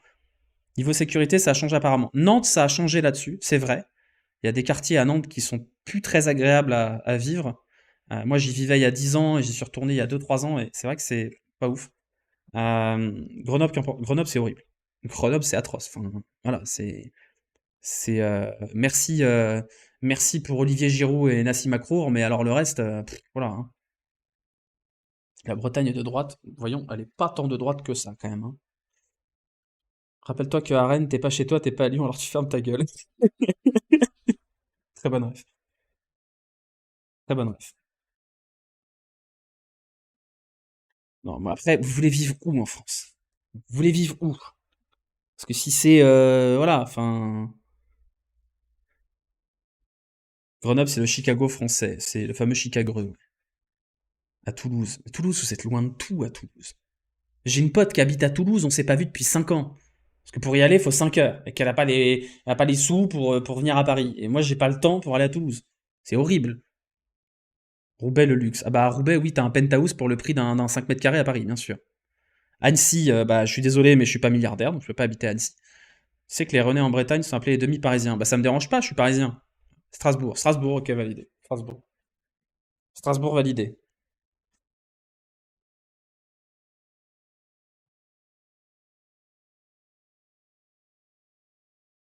Tenez à Lille, la seule ville de France qui sera encore respirable en 2035. J'avoue. Bah, Rennes aussi, hein, ça ira, hein. Pays Basque, trop cher, trop chaud. Strasbourg, très bien, mais Strasbourg isolé quand même. Clermont-Ferrand, impossible d'accès, c'est horrible. Dans le trou du cul de l'Écosse parce que c'est magnifique. Ouais, mais après l'Écosse, pardon, l'Écosse, non mais moi j'aimerais bien l'Écosse. Le problème c'est que c'est loin, c'est cher, et on est sur un pays de gens bizarres quand même, hein. De gens qui font de la cornemuse. Non, attendez, je confonds. C'est dire, non, c'est bien l'Écosse, les cornemuses, les mecs en kilt avec les cornemuses et des rouflaquettes, là, c'est bien en Écosse. Tiens, regarde, je te l'ai casé celui-là, hein. T'es fière, t'es contente? Des gens parlent une autre langue. Alors moi, j'ai pas de problème avec l'autre langue. J'ai pas de problème. J'ai pas de problème avec les gens qui parlent anglais et qui boivent de l'alcool parce que je parle extrêmement bien anglais quand je suis très bourré.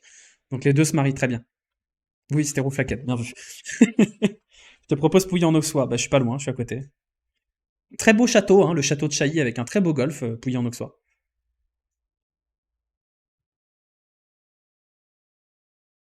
Go acheter vers Poudlard.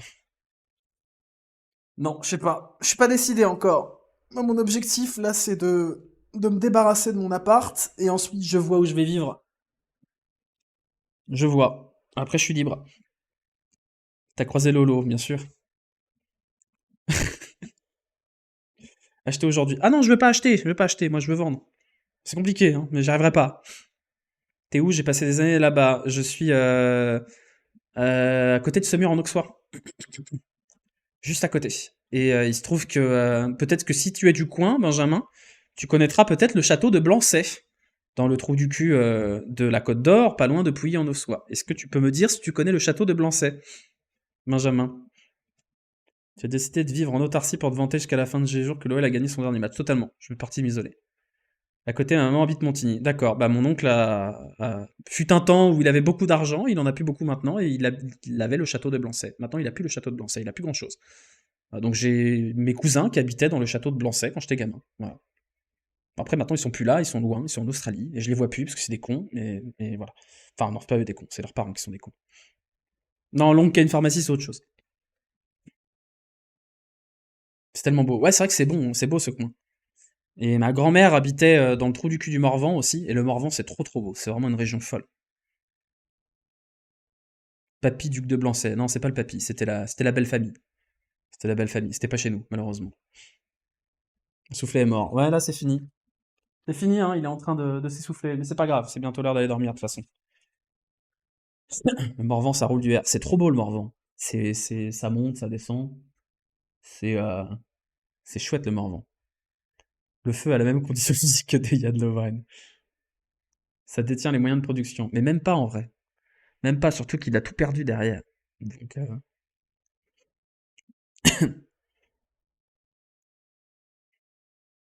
merci Tolol pour le 28e, 26e mois, pardon. 26 mois. Merci beaucoup Tolol. Tolol, j'ai une question. Euh, Est-ce qu'on s'était pas vu, toi et moi, au Ninkasi de Gerland avec Hugo Hélin et Pierre Prugnot lors du match OL Chernomorets-Odessa en 2014? Est-ce que c'était toi? J'ai eu un flashback récemment. J'ai eu un flashback, je me suis dit, attends, attends, mais peut-être qu'on s'est vu, non? Si, c'est ça, c'était toi, hein? D'accord, donc ça fait 10 ans quand même. Parce qu'à un moment donné, t'as posté une photo de toi sur Instagram d'il y a quelques années, je me suis dit, attends, mais je l'ai déjà vu en fait. Déjà vu. Ouais, c'est ça.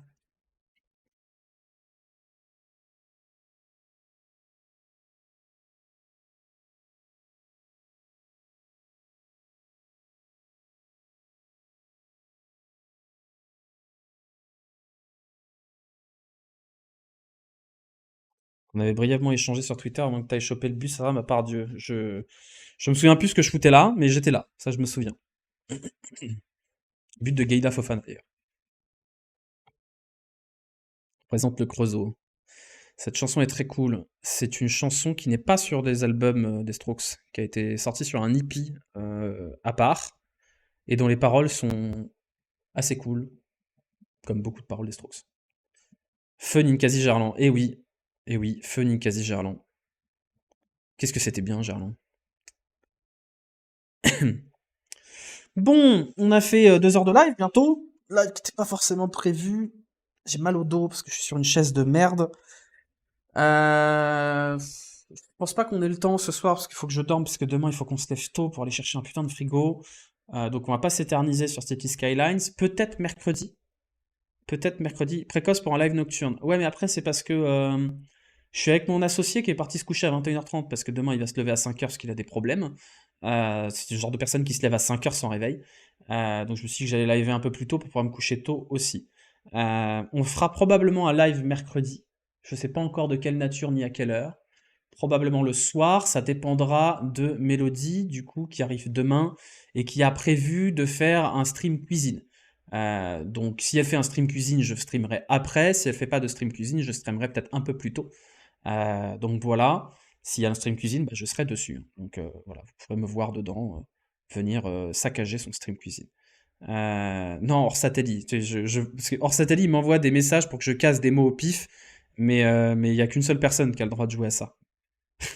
Désolé, hors satellite. Pourrais postuler chez Lydia, ton associé. Ah non, mais moi j'ai un associé qui se lève à 5h sans réveil. Je sais pas comment il fait. Parce que moi, vous m'enlevez le réveil, je me lève à 11h30 midi. Hein. Je sais pas comment il fait. La brioche house en Bourgogne, c'est exactement ça. C'est exactement ça. Le programme de cette semaine, c'est ça. Souviens de l'épopée de Montsolémy dans le Coupe de France. Ça date, ça. Hein. Avoir des enfants aide. Mais même avant les enfants, il était comme ça. Même avant les enfants, il était comme ça. Je sais pas comment il fait, honnêtement. Je sais pas. Moi, j'arrive pas, hein. Je peux pas m'endormir avant 2h du matin. Là, je vais aller bouquiner, je pense. Soit bouquiner, soit regarder un truc. J'ai les 2 derniers épisodes de SNK à finir, là. Donc je vais les finir. Mais après, j'ai aussi 6 heures de train vendredi, donc faut peut-être que... Samedi, pardon. Peut-être que je garde ça de côté. Jujutsu Kaisen, j'ai pas commencé. Stagiaire est là. Non, le stagiaire est pas encore là, il arrive en janvier. Tu vas appeler les membres de ta boîte les briochistes. Bien sûr, évidemment. Le fils de ma famille d'hackers était joueur dans mon sein en ce moment-là. Incroyable, incroyable ça. Tu vas où? C'est intrusif. Je suis en Bourgogne, après je vais à Nice. Voilà, Nice, 6 heures de train. J'y reste 4 jours. Pour voir des gens que j'ai envie de voir. J'ai commencé d'argent et de sang sur le canal est vraiment bien. J'ai vu plein de gens qui disaient que c'était super bien. Et du coup, je pense que je vais commencer. Mais là, entre bah, le fait que je sois ici et du coup, j'ai pas tout à dispo, plus les 12 heures de train, après j'ai du taf parce que j'ai des trucs à bosser avec les gars de même décentralisés. Ils ont toujours pas annoncé, non, ils vont annoncer à un moment donné. On va d'abord attendre que ce soit signé parce qu'on a un gros projet sur lequel il va demander pas mal de temps et on a un premier rendu là et il va falloir qu'on taffe. Mais c'est pas plus mal d'avoir 12 heures de train et du temps chez des gens qui bossent. La pub pour la Marine nationale puis Deliveroo. Normalement, j'ai retiré les pubs. Hein. Vous devez pas en avoir en dehors des pré-live. Normalement, en dehors des pré-live, vous devez plus avoir de pub. Dites-moi si c'est pas le cas, hein. Il y a encore des pubs qui tournent sur la chaîne ou pas? Ça me rapporte rien les pubs, j'en ai rien à foutre. Parce que je sais qu'il y avait un truc que j'avais activé parce que je pensais que ça allait être plus simple comme ça sur le dernier live, et du coup il y avait plus de pubs sur le dernier live. D'accord, bah très bien, super. On remettra les pubs le jour où il n'y a plus Paris en Sport. Si tu vas à 6h mat sur la prom à Nice, tu risques de croiser Estrosi qui fait son footing. J'ai déjà vu Christian Estrosi. J'ai gardé des rencontres terribles de mon passage chez ASO. J'ai mangé une raclette avec Laurent Wauquiez et j'ai vu Christian Estrosi. J'ai serré la main de Christian Estrosi quand ils ont annoncé le grand départ à Nice en 2018 pour 2020, du coup, si je dis pas de bêtises. Et c'est très beau. Et du coup, bah, j'ai dit bonjour à Christian Estrosi. Voilà, pardon à ma gauchitude, pardon à mon bulletin Jean-Luc Mélenchon. Voilà. Par contre, la raclette était super bonne.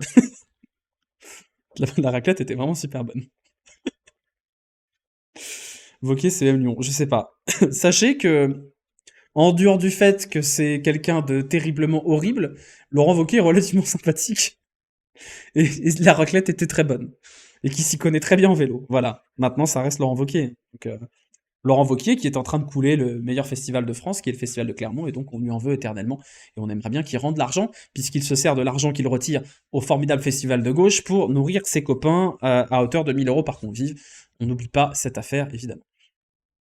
Si tu connais la streameuse Claire Caché, son père est ami avec Estrosi. Je crois que je vois qui c'est, de loin. Fuck, Marie Kill, Wauquiez, Estrosi, Ciotti. Non, je peux pas choisir. Est-ce que la raclette a été payée avec l'argent de la région? Tout à fait, c'était à l'hôtel de région, du côté de Confluence, et je pense que ça a été payé avec de l'argent public. Mais non, je pense pas. Si, parce que c'était la conférence de presse de présentation du Dauphiné, donc nécessairement, c'était la première année où c'était la région qui finançait, je crois. Et du coup, bah oui, je crois que ça a été payé avec l'argent de la région. Meilleure course d'ailleurs, le Critérium du Dauphiné. C'est une course merveilleuse. J'ai jamais aussi bien bouffé que sur le Critérium du Dauphiné. C'est exceptionnel. Nos impôts dans le ventre de Monsieur Sérieux. Et ouais, et Dieu sait il y en a de la place dans le ventre de Monsieur Sérieux. T'inquiète pas, mon ref. Rends l'argent. C'est là où j'avais rencontré Gaël Berger d'ailleurs. Première fois que j'ai vu Gaël Berger. Très très cool. Et c'était, pour finir sur cette anecdote, c'était en mars 2018. Et le soir même, je suis allé voir CSK OL CSK au parc OL. Et c'est la première fois que j'ai rencontré Zach Nani. Je crois que je vous ai déjà raconté cette histoire. On se connaissait Twitter avec Zach et on s'est dit, bah viens, on va voir le match ensemble. Il m'avait hébergé, c'est chez lui que j'avais dormi. Et il se trouve que ce soir-là, il y avait deux potes avec Zach qui étaient venus chez lui. Et il m'a présenté ses deux potes. On est en 2018. Je connais très très mal Twitch, je connais très très mal YouTube, donc m'en voulez pas.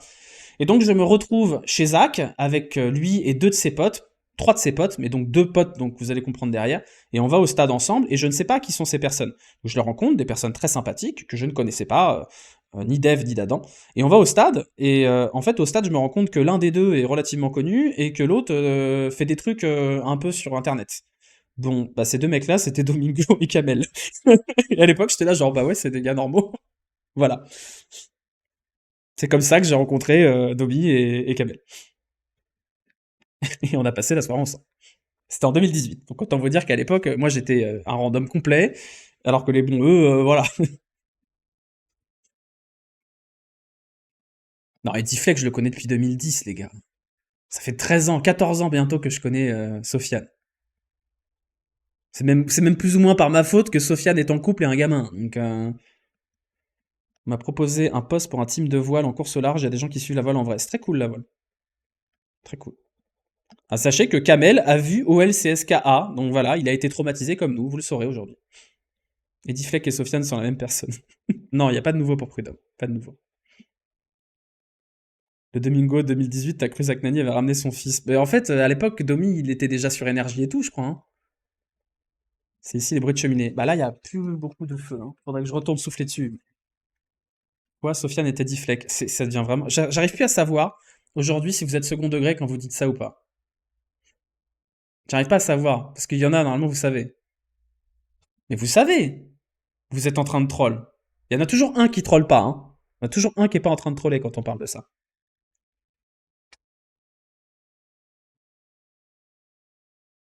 D'ailleurs, si vous ne l'avez pas vu, je vous recommande d'aller voir le TikTok de la meuf de Sofiane, que j'ai mis sur mon Insta, si ça vous intéresse, en story, parce qu'elle a filmé Sofiane pendant tout le match avec son gamin, tout le match contre Rennes. C'est de l'immense contenu. Vous savez quoi, on va le regarder ensemble parce qu'il faut absolument que vous voyez ça, c'est fabuleux. Donc je vais vous couper la musique et j'en ai pleuré de rire. J'en ai vraiment pleuré de rire. C'est, je suis tombé dessus tout à l'heure. C'est exceptionnel. Donc on va aller regarder ça ensemble parce qu'il faut que vous voyez ça. Il faut que vous voyez ça, c'est de l'immense contenu. Alors je vais aller vous le chercher. Alors où est-ce que c'est? Oula, heureusement que j'ai pas mis le... Ah, attendez, 2 secondes. Pourquoi j'ai 8 messages sur... Heureusement que j'ai pas mis le média maintenant parce que j'ai des choses intéressantes sur mon Instagram qui viennent de popper là. Alors on va rafraîchir très gentiment, voilà, c'est mieux. Et on va aller voir du coup ma story Instagram pour aller chercher ce truc-là. Alors, hop, voilà. C'est de l'immense contenu. Alors, réel, je crois que c'est dans les réels. Ah, c'est bon. Je peux pas le mettre en plus gros que ça, c'est dommage. Alors, normalement vous avez le son, non, le son je vous le mets.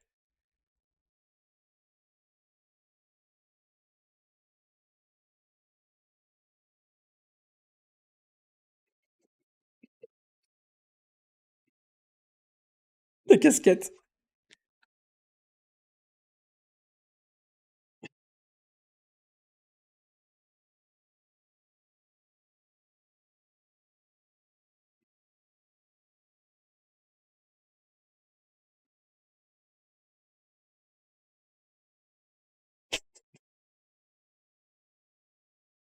La casquette.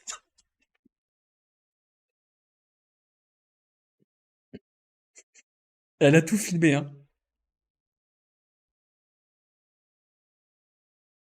Cette photo, il me l'a envoyée.